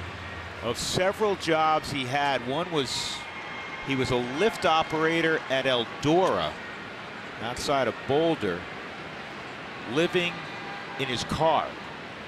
In his car? His car. Did he love to ski? Was he skiing at all? I don't know if he was skiing at all. He was finding himself. Well, Boulder's a place to find yourself. Reconnected with a buddy, a baseball buddy, a couple years later. Story has it, I think they went down to a local school, and he still had it, the ability to hit the ball really far. I remember last year watching him celebrate along with Will Harris. Will Harris has a great story as well, former Rockies draft pick. I mean, he was so overcome with emotion just thinking about his journey, and I think at one point he was a janitor somewhere. I mean, he went and did so many different jobs. Well, in the case of Gaddis, he took a 4-year hiatus and then saw that he could still swing the bat, so he enrolled at the University of Texas Permian Basin. How old was he? I want to say he was 22 at the time. He's currently 31. In fact, on Saturday, he'll turn 32. Shares my wife's birthday, in fact. How about that? And he went to play with his stepbrother on the baseball team. Earned first team All Heartland Conference honors. And in 2010, the Braves drafted him in the 23rd round. High fly ball to deep right this time. Cargo. It's this one. And Gaddis, after being 0 for 20, is now 2 for his last 2 with home runs. He gets Musgrave here. And Houston in an attempt to snap a 9-game home losing streak, their longest since 1966, apparently on their way. They're up 10-1.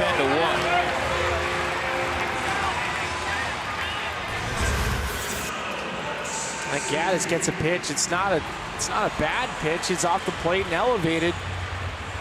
And for a second, Evan Gaddis was looking at the umpires to make sure that Cargo didn't catch that ball.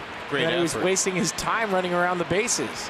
Let's see if Cargo has an argument about fan interference. That's what Buddy is asking about. They'll take a look at this. Tell you what, Cargo showed his hops there. You talk about during hoops getting your elbow over the rim.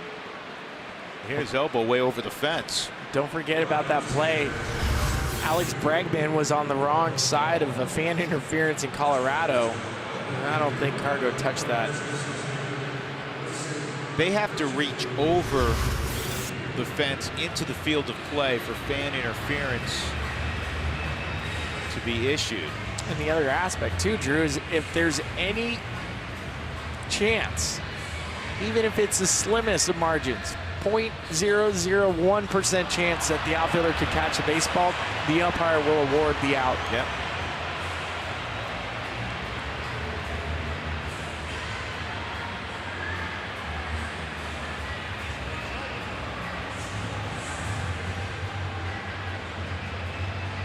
Cargo does everything he can to. I think everybody missed it, though. I think it was just beyond Cargo's glove. I understand why Buddy challenged it.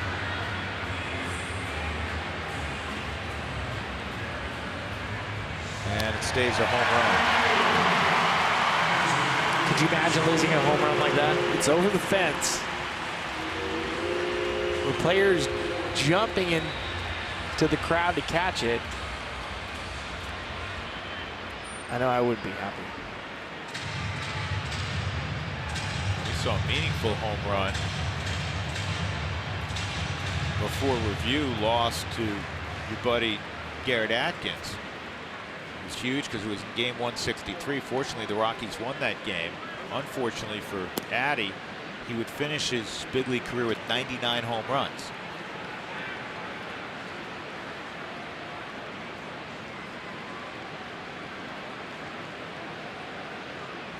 Gaddis, by the way, made his big league debut at 26, and Stassi hits it to McMahon, and Ryan will throw him out. In the inning, 3 runs for the Astros.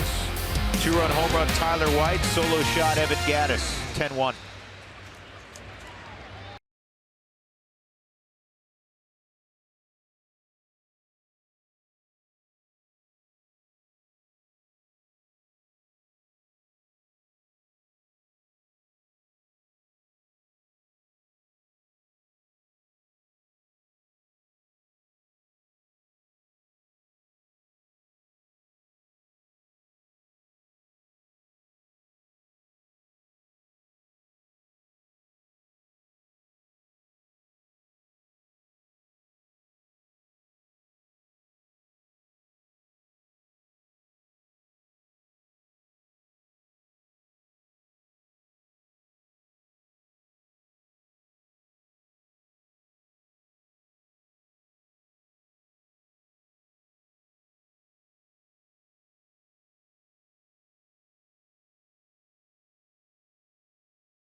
Southwest Airlines, low fares, no hidden fees. That's transparency.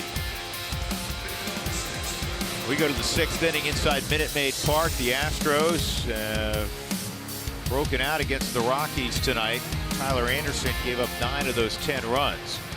And Garrett Cole has been really tough, which he typically is. Top of the lineup for the Rockies, Blackman, LeMahieu, Gonzalez. Charlie has struck out twice against Garrett Cole, who has 9 strikeouts, and he has not walked a batter. Last night was a great win for Colorado because Justin Verlander had Justin Verlander stuff, and then Nolan hit the 2-run home run off of him, and the Rockies expanded the lead against the bullpen. Unfortunately, Garrett Cole, as tough as he is, has a 9-run cushion.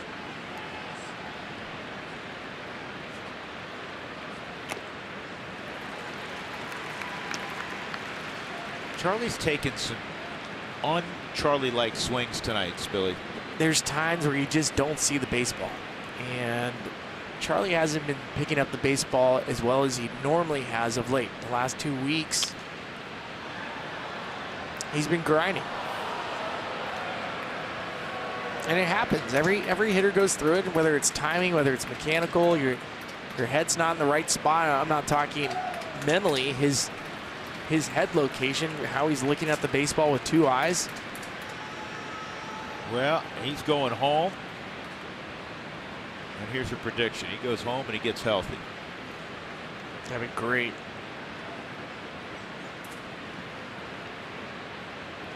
Cole out of UCLA. He matched up a couple times in college.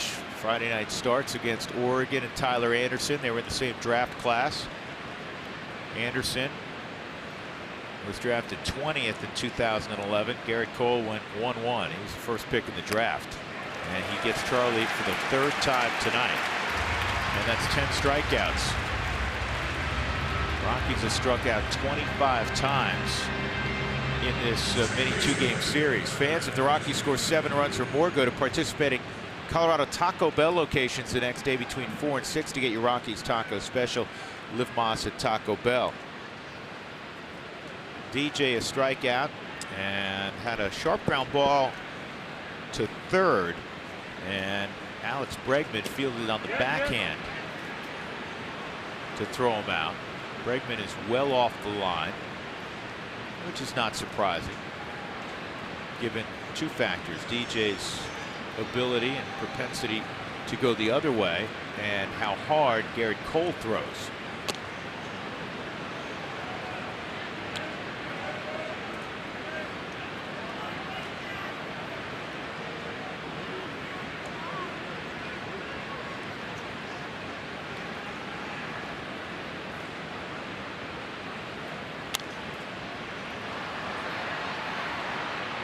Well, Charlie's going home, but there's a whole lot of Rockies that have attachments to Atlanta. It's always a busy place for so many players. Begins with our traveling secretary, Paul Egan's. Paul, a native from Georgia.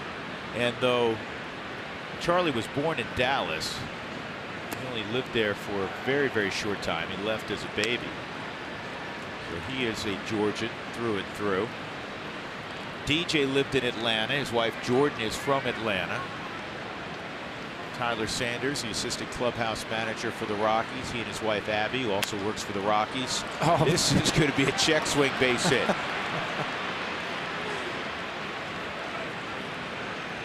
Tyler's from Atlanta, a Georgia Bulldog. David Dahl from nearby Alabama. Desmond from the Tampa area, so that's close enough that he'll have sure friends and family. Here's Cargo. He had a base hit his last time up and scored the Rockies' only run.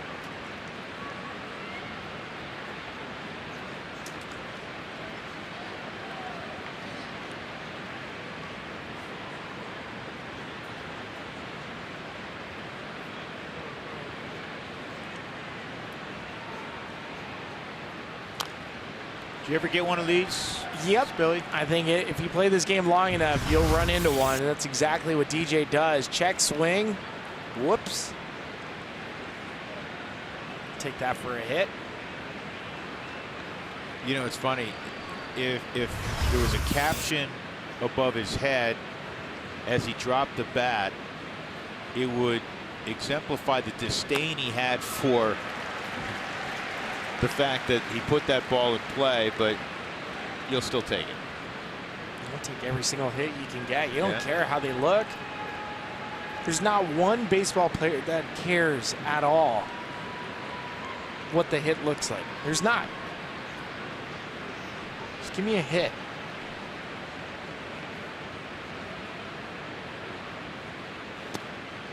And that's strike 3 on Cargo at 97.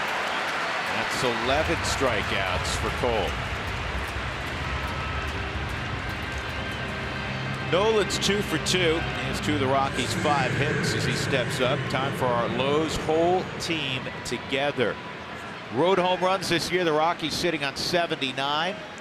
Already the 11th best in franchise history, and they have a bunch more road games to go. Nolan's got 14 road home runs along with Blackman and Desmond.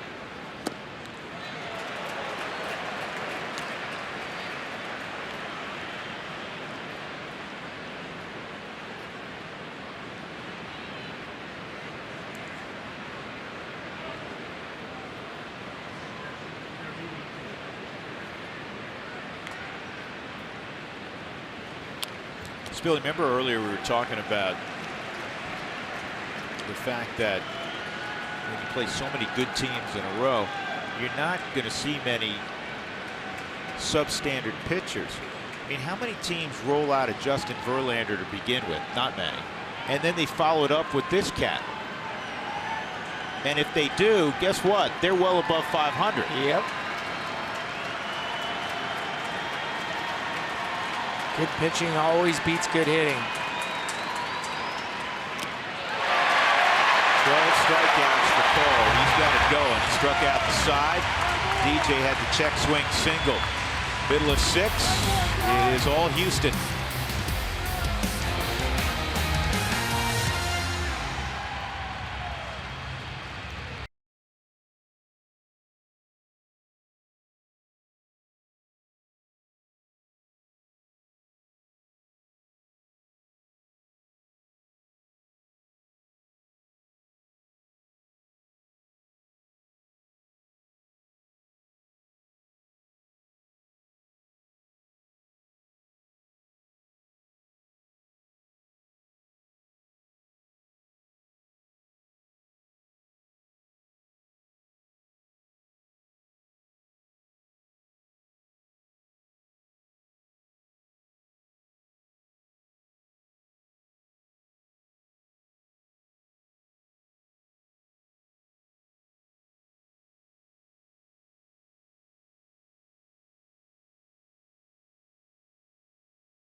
Of the 6th inning. Garrett Hampson has replaced Charlie Blackman in center field. And the center fielder for Houston is up. Tony Kemp to face Harrison Musgrave.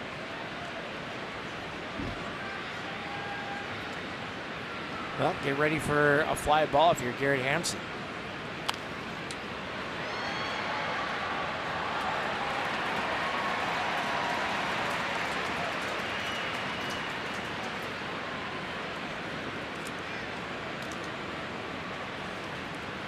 Astros have hit the baseball with authority tonight. Tyler Anderson, tough outing. 4 1/3, 9 runs, 7 hits, 3 walks, 4 strikeouts. Again, the 9 runs the most he's ever given up in a ball game.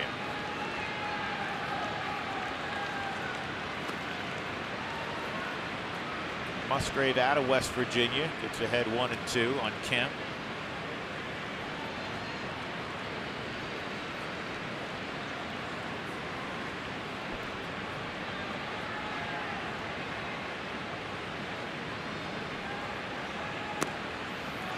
And Musgrave strikes out Kemp, the Vanderbilt product.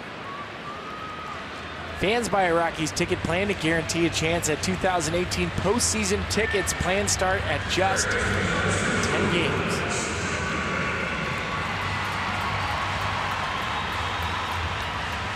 Stay in the SEC at LSU. Skip Bregman. Alex Bregman, I mean. Who's Skip Bregman? Are you thinking of the former LSU coach, yeah. Skip coach, Berkman? Skip Berkman.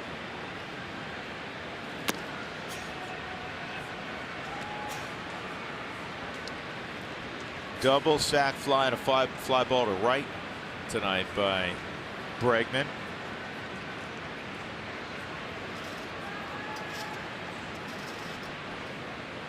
Well, I'm looking at a chart on Baseball Savant where Tyler Anderson's pitches were tonight, and it's all center. I mean, that's when he looks back at the tape today. It's the pitches were in the middle portion of the plate.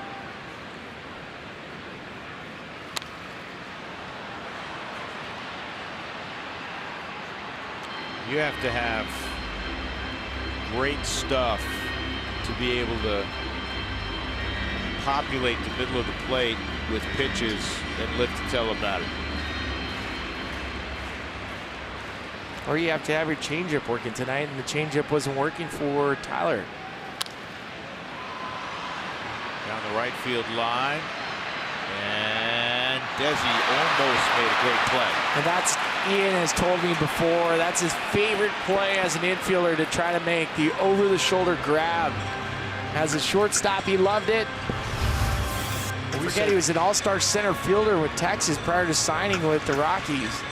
We've said this before. How many shortstops, not named Ian Desmond, even get in the neighborhood of that baseball? A lot. 2-2.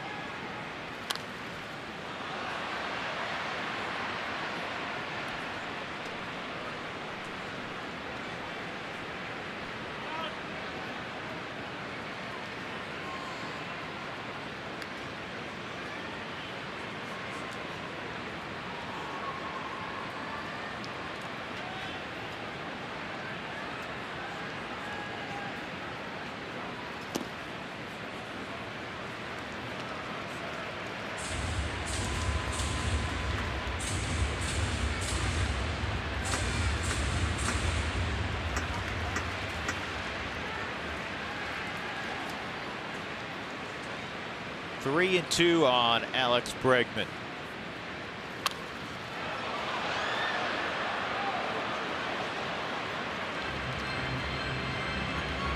Isotopes announced today that the Rockies' top prospect, Brendan Rodgers, going on the AAA disabled list with a hamstring strain.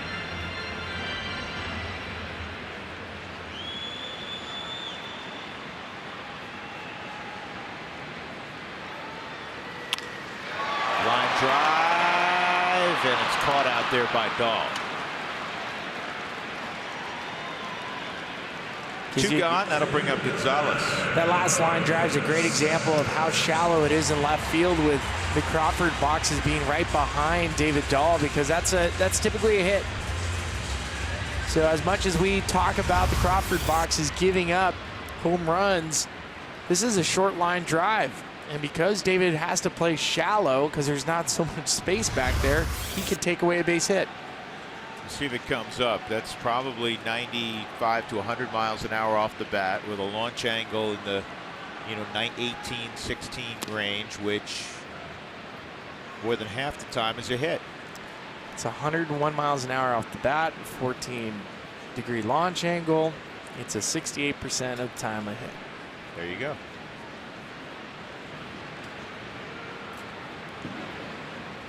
Switch hitting Marwin Gonzalez swings and misses at a changeup. It's 1-1. Little update on Brendan Rodgers. Started the year in Hartford, now in Albuquerque. 103 games overall, 271 average, 17 home runs, 64 driven in, scored 50 runs. Most of that in Hartford.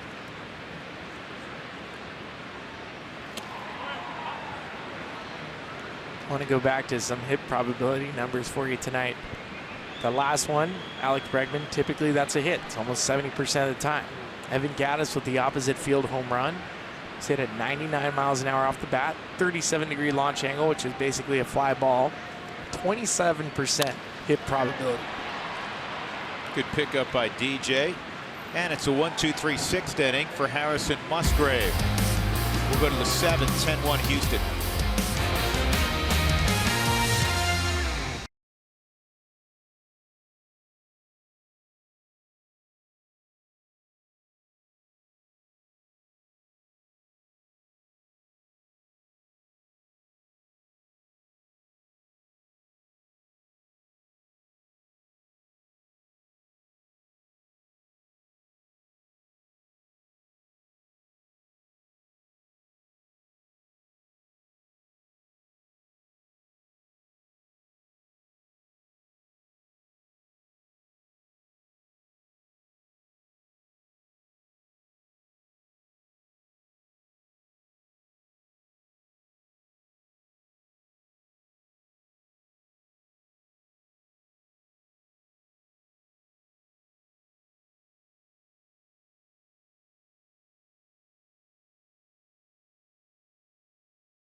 A 10-1 lead over the Rockies. For Trevor Story, a great return back to his home state in Texas, had the home run yesterday.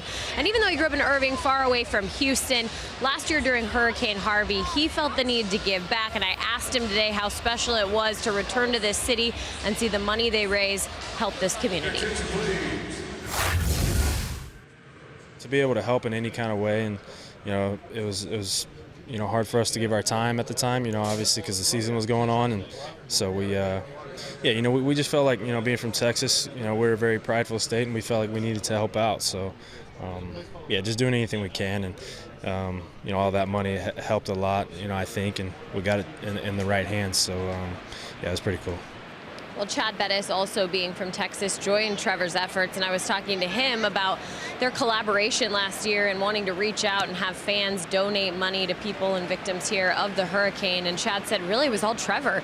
I knew I wanted to do something, but Trevor reached out to me, and he really organized that. And I think it speaks volumes to the character of both of those men, but especially to Trevor, and talking about being the one to initiate it, you guys. This is a kid who really, he is a kid. He's just a couple of years into his big league career, but always very thoughtful in how he goes about his business, and again, how deliberate he is, not only in the community where he grew up in his hometown of Texas, but also in the community of Colorado. We see that often with Trevor.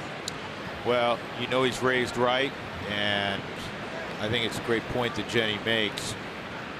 Not only giving back, but at such a tender age, too. I mean, most players at that stage of the game are consumed, and understandably so, with their big league career and establishing themselves and etc. So we're around him every day. He's soft-spoken, he's quiet. We know he carries a big bat. He carries an uncommon work ethic also with him, but he's a terrific, terrific young man.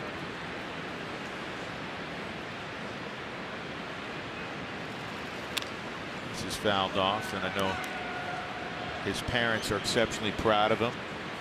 His mom has done a ton in the community, and his dad, the firefighter. No, nothing more needs to be said there. Nope. 37 years and his pop's retired. His mom retired also as well from Irving Cares, which is a nonprofit in Irving, Texas. She spent a long time working for that, so it's put in his blood. Yeah, it's ingrained. Ryan Presley, as you notice, is now on the mound, not Garrett Cole. So Presley kind of picks up where Garrett Cole left off. He gets a strikeout. That's 13 strikeouts tonight for Houston's pitching staff. A couple of changes. Kemp moves from center to left. Derek Fisher's in the game in center. Kyle Tucker's in the game in right.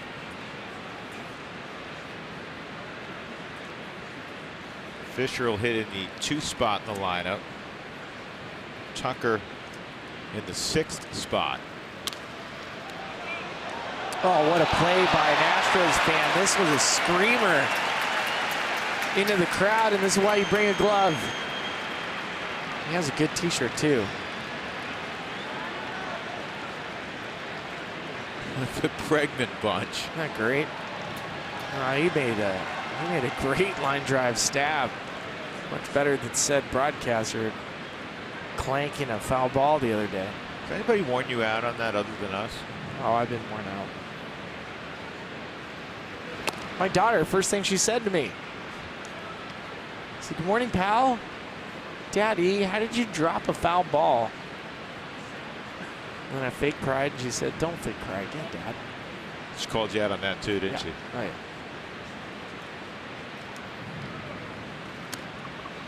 That's a strike on David Dahl. Well, Ryan Presley was acquired from the Minnesota Twins on July 27th for 2 prospects. And when the league and the industry sees that the Houston Astros are trading for a relief pitcher, many in the industry go, uh-oh, what did they see that we don't? That curveball.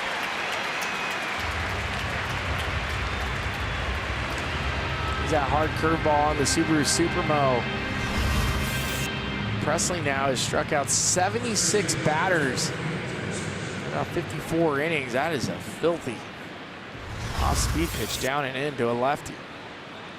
Well, the Rockies matched the season high, striking out 15 times last night. You can live with it because the Rockies won 5-1. Tonight they have struck out 14 times, and they're on the wrong end of a 10-1 score. Ian Desmond, a strikeout and a fly ball to the right field corner, right by the fence, and Josh Reddick made a basket catch over there. Nice play.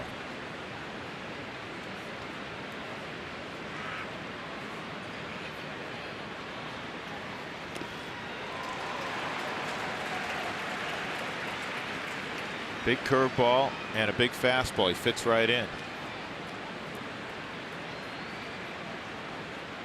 We saw St. Louis Cardinals with the pitcher mold, 6'5" to 6'7" body frame, long and lanky.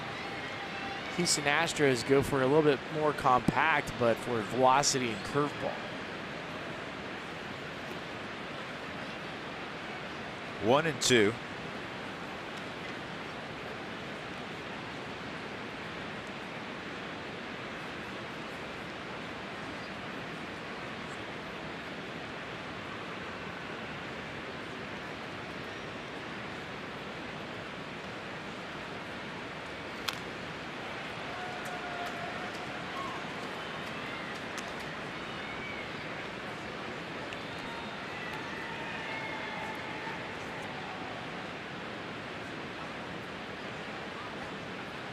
(10-1) Houston. 2 outs in the 7th inning.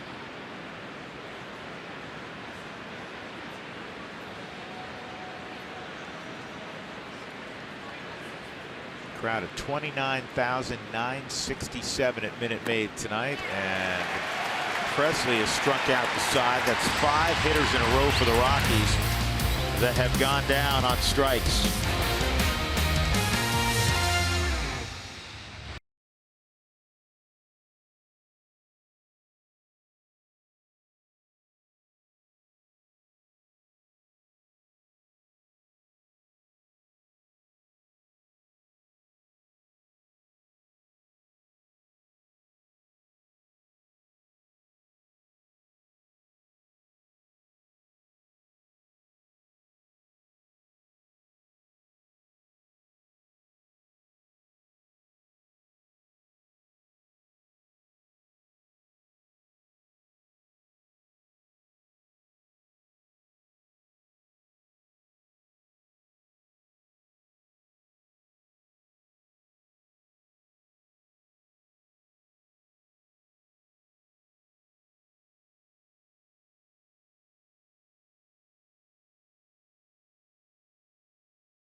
Here's our Cooney Lexus look back. Not pretty tonight. Tyler Anderson with a rough outing. And Houston broke out the long ball. Evan Gaddis was 0 for 20 when he hit that moonshot. And then his next time up, he hit a home run the other direction. One of those nights for the Rockies. Garrett Cole on the other side was almost unhittable. He added up, and Houston's got 10. The Rockies have 1 as we go to the bottom of the 7th inning. Rockies made a few more changes we'll tell you about. Yuli Gurriel has had a perfect night. Walk, 2-run home run, and a double tonight for Gurriel. It's still Harrison Musgrave out there. He came on in the 5th inning.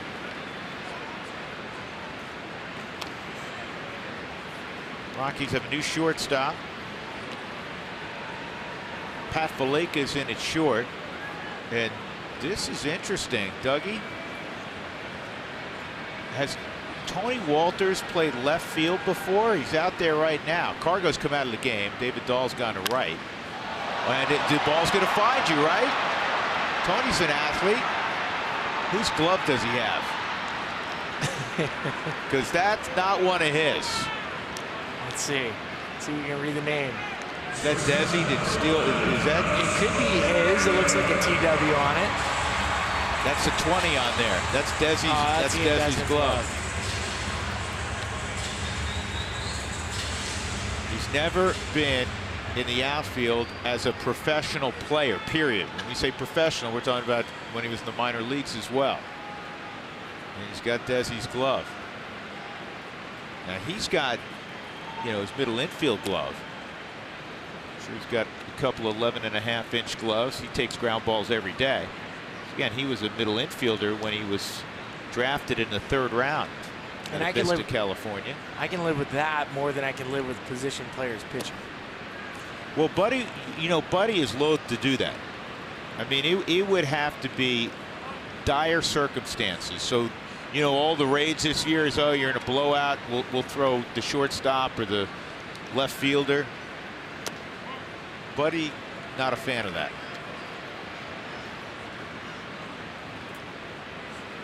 I just think if you're going to do it, make sure you have the type of position players that pitch regularly, or at least throw bullpens, so they can make sure their arm is at least capable of doing it. Well, what I think there's going to be a trend, to be honest. I think there's going to be a trend because they'll save bullets in the arm. But you know what? If it's that ugly a game, I'd rather have the guy go out there, throw 68 miles an hour, and not stress his arm. I don't want him throwing bullpens.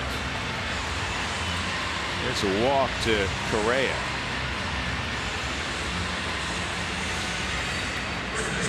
That'll bring up Tyler White. Tyler White chased Tyler Anderson with a 2-run home run in the 5th.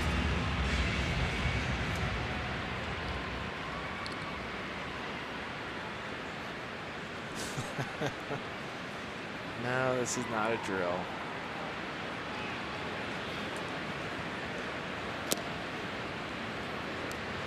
I know I keep saying this, but you look at Tyler White, and like Evan Gaddis, got the same beard. Gaddis is more filled in. He hits out of that extreme crouch.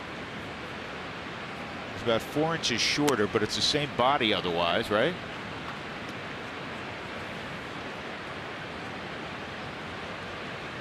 If he's going to go full Gaddis, he might as well take the batting gloves off.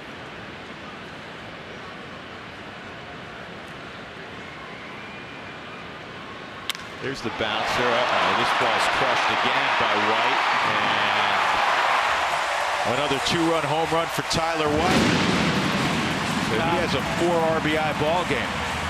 I guess he is going full Gaddis today.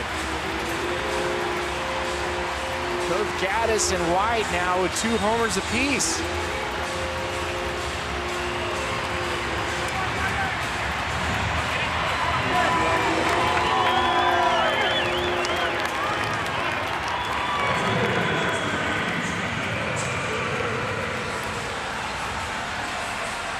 Third time in White's career he's hit a couple in a game.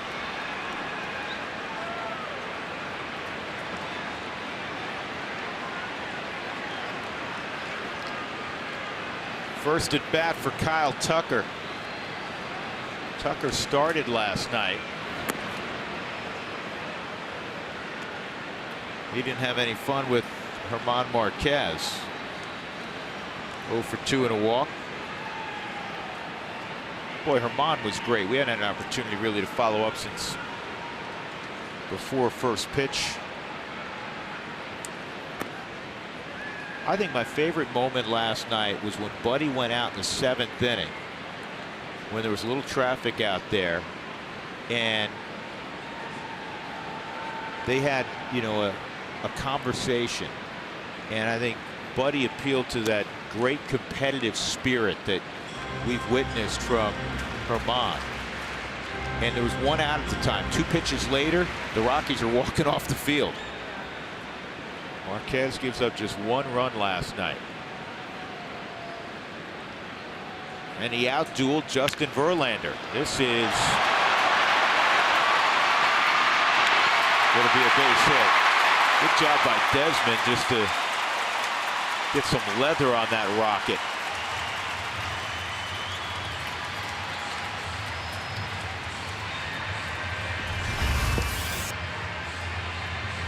Presley gets a pitch up, pulls it down the line, and you're right. For Ian Desmond being able to stay in front of it, and at least keep a play. I think even if Musgrave doesn't get over in time, I think he's still safe. And now here's Evan Gattis.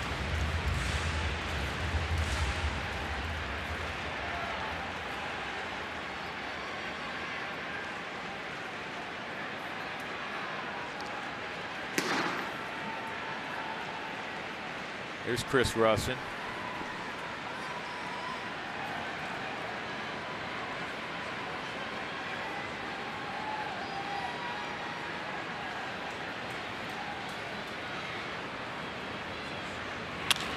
That's a base hit for Gattis. It's amazing when a guy snaps out of a slump, you can go from being clueless to being Ted Williams. Right? I mean, Gattis was 0 for 20, and we saw a handful of the at-bats. They were not pretty. Buddy's going to have to go get Harrison Musgrave. Then he hits the home run to left. Then he goes yard the other way, and then, you know, the bullet through the left side. All of a sudden, he's locked in. Yeah, and he's probably going to be locked in for a period of time. Crazy game. 2 on, 1 out. Pitching change coming for Colorado. Been one of those nights. We haven't seen many of these this year.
Set coming up against the Braves for the Colorado Rockies. Here's how things line up. Tomorrow, it's going to be John Gray and Julio Teheran going at it. On Friday, Kyle Freeland against the left-hander and Sean Newcomb. Antonio Senzatella announced today by Bud Black that he'll be coming off the disabled list and back in the starting rotation. He'll be facing Fultonevich on Sunday. It'll round out with German Marquez and Anibal Sanchez. So again, for Senzatella, it's great news to have this problem. They're going to move Chad Bettis to the bullpen for the foreseeable future. He said, bottom line, Antonio's pitching better when he's healthy. And so again, having that option, he pitched a sim game yesterday, came out of that fine. He had a huge grin on his face when he was done throwing that game, and all the pitching coaches were out there, Buddy was out there, and again, they're excited to add his arm and his potential back into that starting five.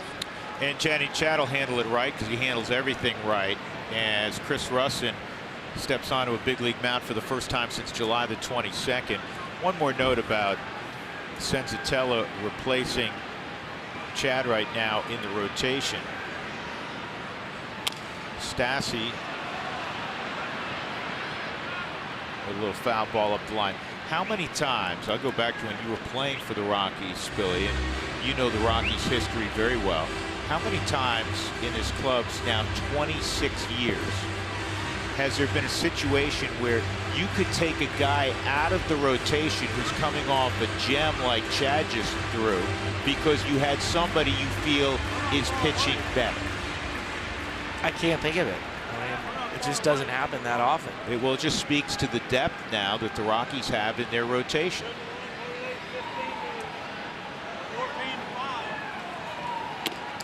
Russin's fastball outside. Here's One the ball, other thing. one strike. Here's the other thing too, for a player like Chad Bettis or anybody on a team, understanding that the bullpen is not a demotion. It's where the team needs you to help them out. Because I know there's been players that I've played with that looked at that as a demotion, and the guys in the bullpen are like, hey, you saying my career is not as important as yours as a starter? Yeah. Interesting. And it really is, because you can create that tension between teammates because they're like, you're not respecting me. You don't think my job's hard? You don't think what I do out there has any value? I'll tell you a term that's kind of gone away over the last half-dozen years or so. Ground ball to short. This should be 2. And that's, oh, we want to run the starter out of there to get to the soft side of the bullpen. There are no soft sides of most bullpens in Major League Baseball. Every guy coming out of the bullpen throws 100 these days. 12-1 Houston.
Well, Garrett Cole had great stuff, as he typically does. Tyler Anderson has had a terrific couple-of-month run tonight. He was rough. 9 runs, a career most. 7 hits in 4 1/3. Garrett Cole struck out 12 in 6 innings, and now it's former Rocky Will Harris, who pitched in last night's ball game. And Will Harris threw in the 9th and gave up a run on 3 hits. He also walked a batter. So he's back out there tonight. Ryan Presley, 1 inning. He struck out the side. Ryan McMahon, Chris Iannetta, and then Garrett Hampson.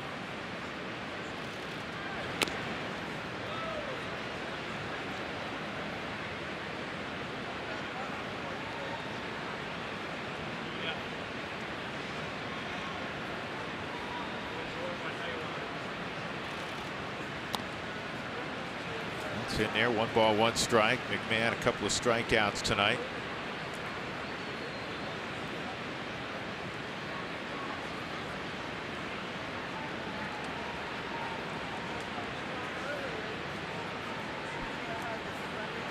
And that's a pitch that's not healthy for you. Ryan let it fly, so it's 1-2. Now, Rockies are on the verge of setting a new season high watermark for strikeouts in a game if they get to 16. Struck out twice, 15 times in a game, including last night. Last night again, you can grin and bear it because you won by 4.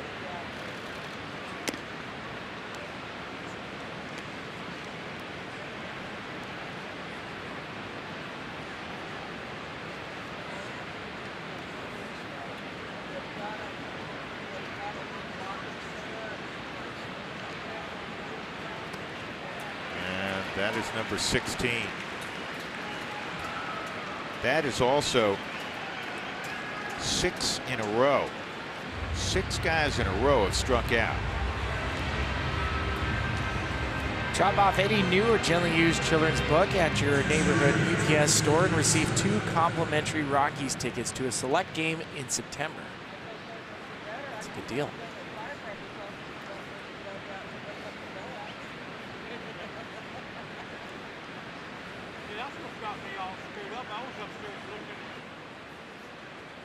Iannetta is 0 for 2. He has not struck out. I'm looking down the lineup card. Yeah.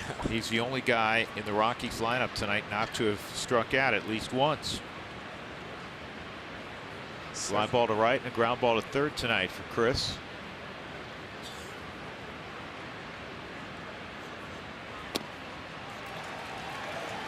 Ball and a strike.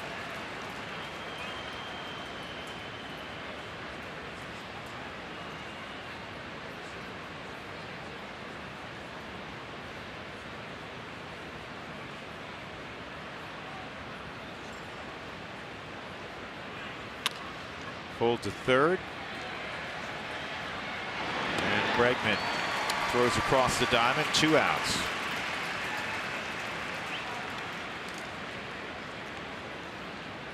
First plate appearance for Garrett Hampson. He was recalled yesterday prior to the ball game. Scott Oberg, we congratulated him and his wife on the birth of their first child. Baby girl, and he's on paternity leave. So Hampson back in the big leagues.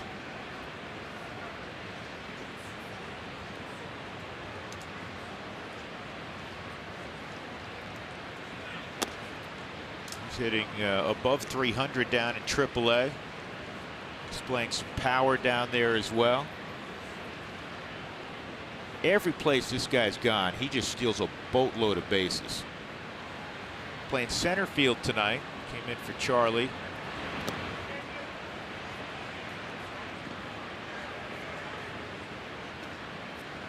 You notice the Astros are not taking the foot off the gas with how they pitch. 1-0, you'd expect fastball. Garrett Hampson expecting 12-1. He'd see a fastball, get a chance to get the bat head out in front. Will Harris throws a curveball.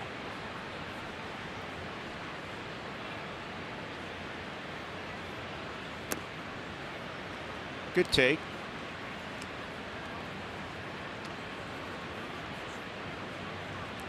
I'm reading the story of Will Harris, and he was talking about how the first 5 years of his career after the Rockies signed him, he played pretty much hurt. Had some elbow issues. It took 2 procedures to get his elbow right. Tough strike call there, 2-2. It really is. That's a bad strike call for Garrett Hampson, but it's also 12-1. You understand that the strike zone gets bigger. It's not right, but it does. You're talking about Evan Gaddis, and I mentioned Will Harris. Persevere long enough, you get rewarded. Well, Harris not going to get both. That was a better pitch than the last one, but it's called a ball, so it's 3-2.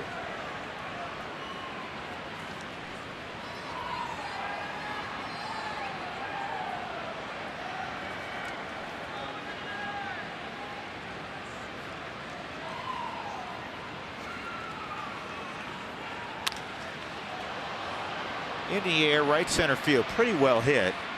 Out there on the edge of the track, it's hauled in by Derek Fisher.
The Coors Light refreshing finish. Well, not so refreshing, but Evan Gaddis has been refreshing, I'm sure, to Astros fans tonight. The Astros had lost 9 straight at home. Gaddis was in an 0 for 20 slump in his last 3 at-bats, 2 home runs and a sharp single. One of a couple of hitting stars tonight for Houston. Tyler White has a couple of 2-run home runs. Chris Russin got a 6-4-3 double play to finish the 7th inning. He's facing Tony Kemp here, and he's ahead 1 strike on the former Vanderbilt star. And it got us thinking about what schools are most represented in Major League Baseball. You know, Vandy's up there. They've traditionally had a great program. One of the top academic schools also in the country. Good pitch there by Russin, who went to Kentucky in the SEC. So if you were thinking Vanderbilt, you're close, but Long Beach State, which has produced, among others, Garrett Hampson out in center field. They're number 1. Arizona State right now is in that grouping tied with LSU and Vanderbilt second. Then Arkansas, Carolina, Chris Ionetta's out of Carolina, Cal State Fullerton, Florida, and Virginia. That's interesting. LSU represent tonight Alex Bregman from the Astros, Will Harris, and DJ. And DJ, the former LSU Tiger, got him at first. So Bregman is retired by a former Tiger, and of course Bregman is a former Tiger. Well, Bregman reminds me a little bit of Craig Biggio. Same size, kind of similar approach, loves to pull the baseball, plays with their hair on fire. Don't forget, we were here when Craig Biggio had hit number 3,000. He went 5 for 5 that night. It was an awful walk-off victory for Houston against the Rockies. But we experienced history. if memory serves me correctly, he threw the ball out into right center field. Hit the ball out into right center field, and tried to, in true Craig Biggio fashion, try to turn a single into a double and was thrown out. Yeah, Willie Taveras was in center field, and it was the simplest one-hop throw that you've ever seen. It wasn't like Biggio. It was almost comical. Derek Fisher at the plate, his first at bat. Here's the 1-1. 1-2 on Fisher.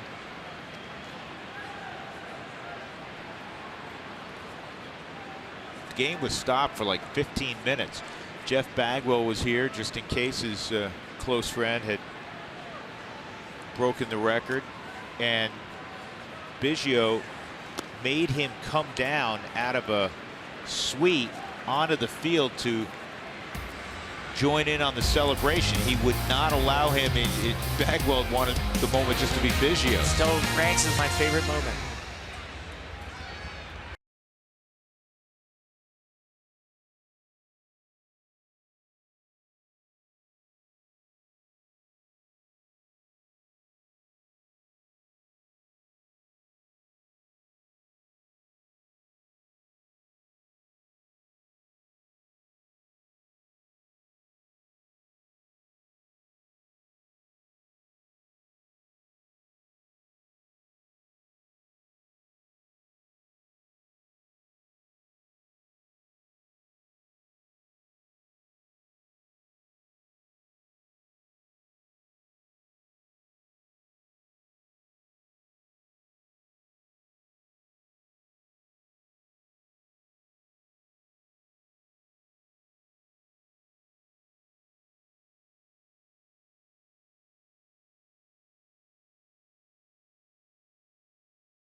Rockies. Rockies down 12-1, top of 9. We go to our Denver studios, and here's Connor again.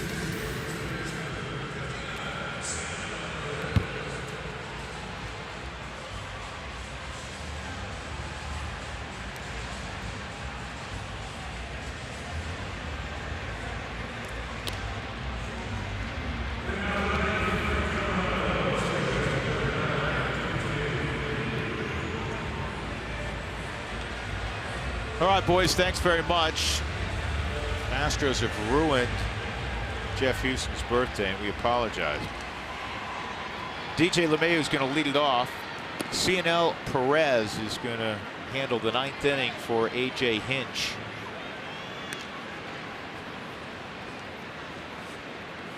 It's now the 6th game that Perez is going to pitch in. His last outing was against the Dodgers. Was able to get out of it. Worked a scoreless 8th. He's got nice hair.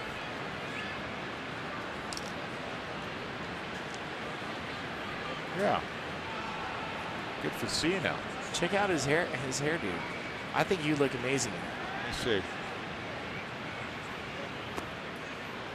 A little bit of Charlie Blackmon.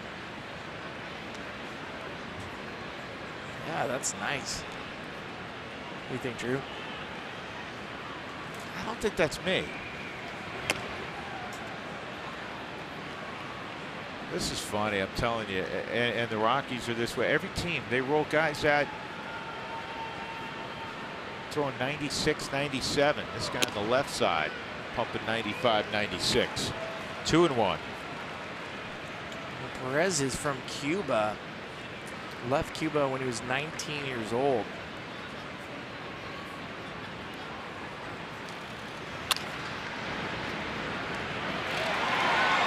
Correa. Oh, wow, at first base. Wow. got to tip your cap to Carlos Correa. It's 12-1, top of 9th inning. He's coming off the disabled list, and he just made a highlight reel play. We get a chance to see Trevor Story every single night. This is the beauty of interleague. You get a chance to see a superstar we don't normally see, and he just made an absolutely stunning play. And he is out. One gone. Tony Walters will get his first at bat. Cargo was in that spot. 1 for 3 tonight for Cargo. He scored the Rockies' only run. Walters started, did another nice job yesterday. Tony had a run-scoring double.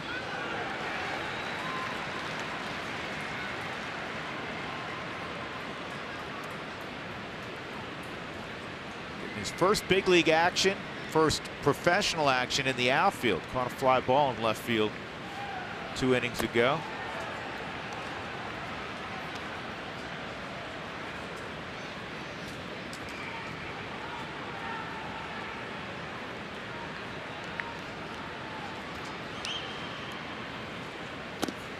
What you don't see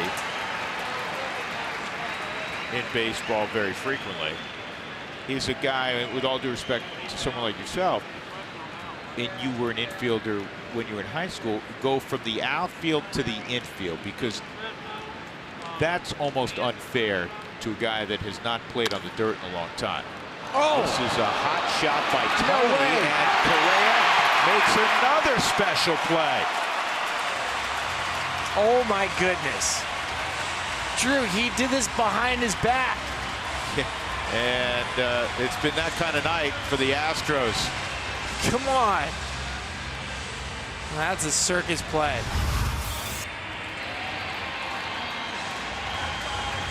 Behind the back to stop it. That's just not fair. That's not right. That's not right.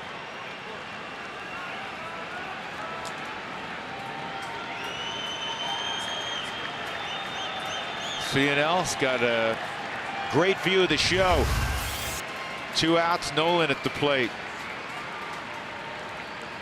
DHing for his 2nd straight ball game. Nolan's got a couple hits tonight. Told us earlier he expects to be in there at third base tomorrow when the Rockies open up the 4-game set in Atlanta, Georgia. John Gray will be on the mound for Colorado. Will be opposed by Julio Teheran. 2 strikes.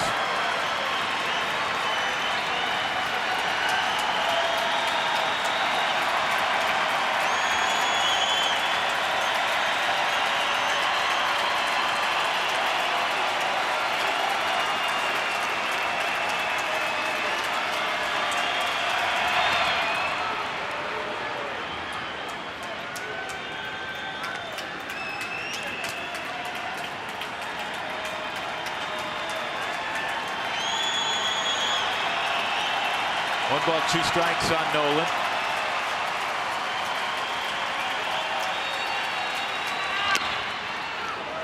The Astros 12 runs, 11 hits. The Rockies a run on 5 hits. It looks like this will be the 23rd straight game, matching all-time Rockies record in which the club has failed to score more than 6 runs.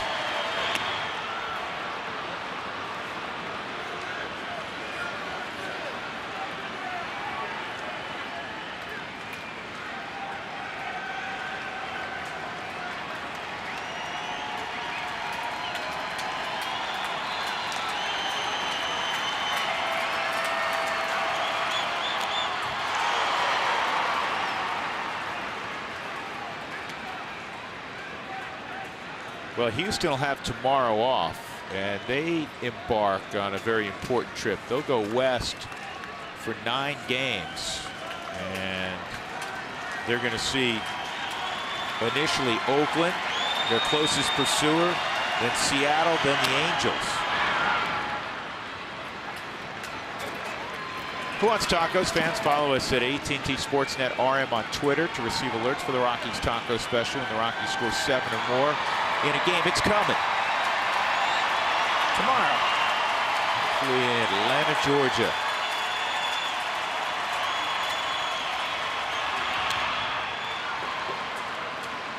Nolan's putting up a good at bat. He always puts up a good at bat. Yes, he does.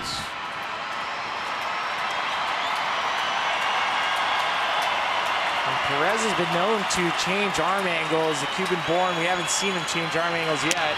And he'll lose Nolan with the walk. The rally continues. That'll bring up Pat Valaika. Come together at Coors Field on Saturday, August 25th for the Beatles Tribute Ticket Package. The ticket package includes a limited edition Beatles shirt. Visit Rockies.com/Beatles for tickets. I thought they had broken up. You know, there was a fifth one. The fifth Beatle. Yes. It's Doug Marino. No, that's not true. Valaika fouls it off.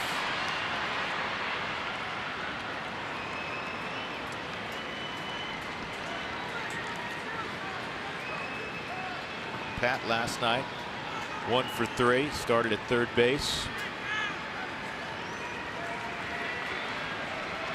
Is it true, Doug, that you don't like the Beatles? You're the only human in the world? Yep. Doug, yep, he says he's the big. He can't defend himself.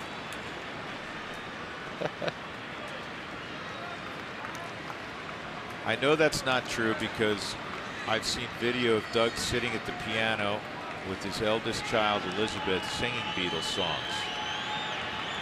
1-1. 1-2.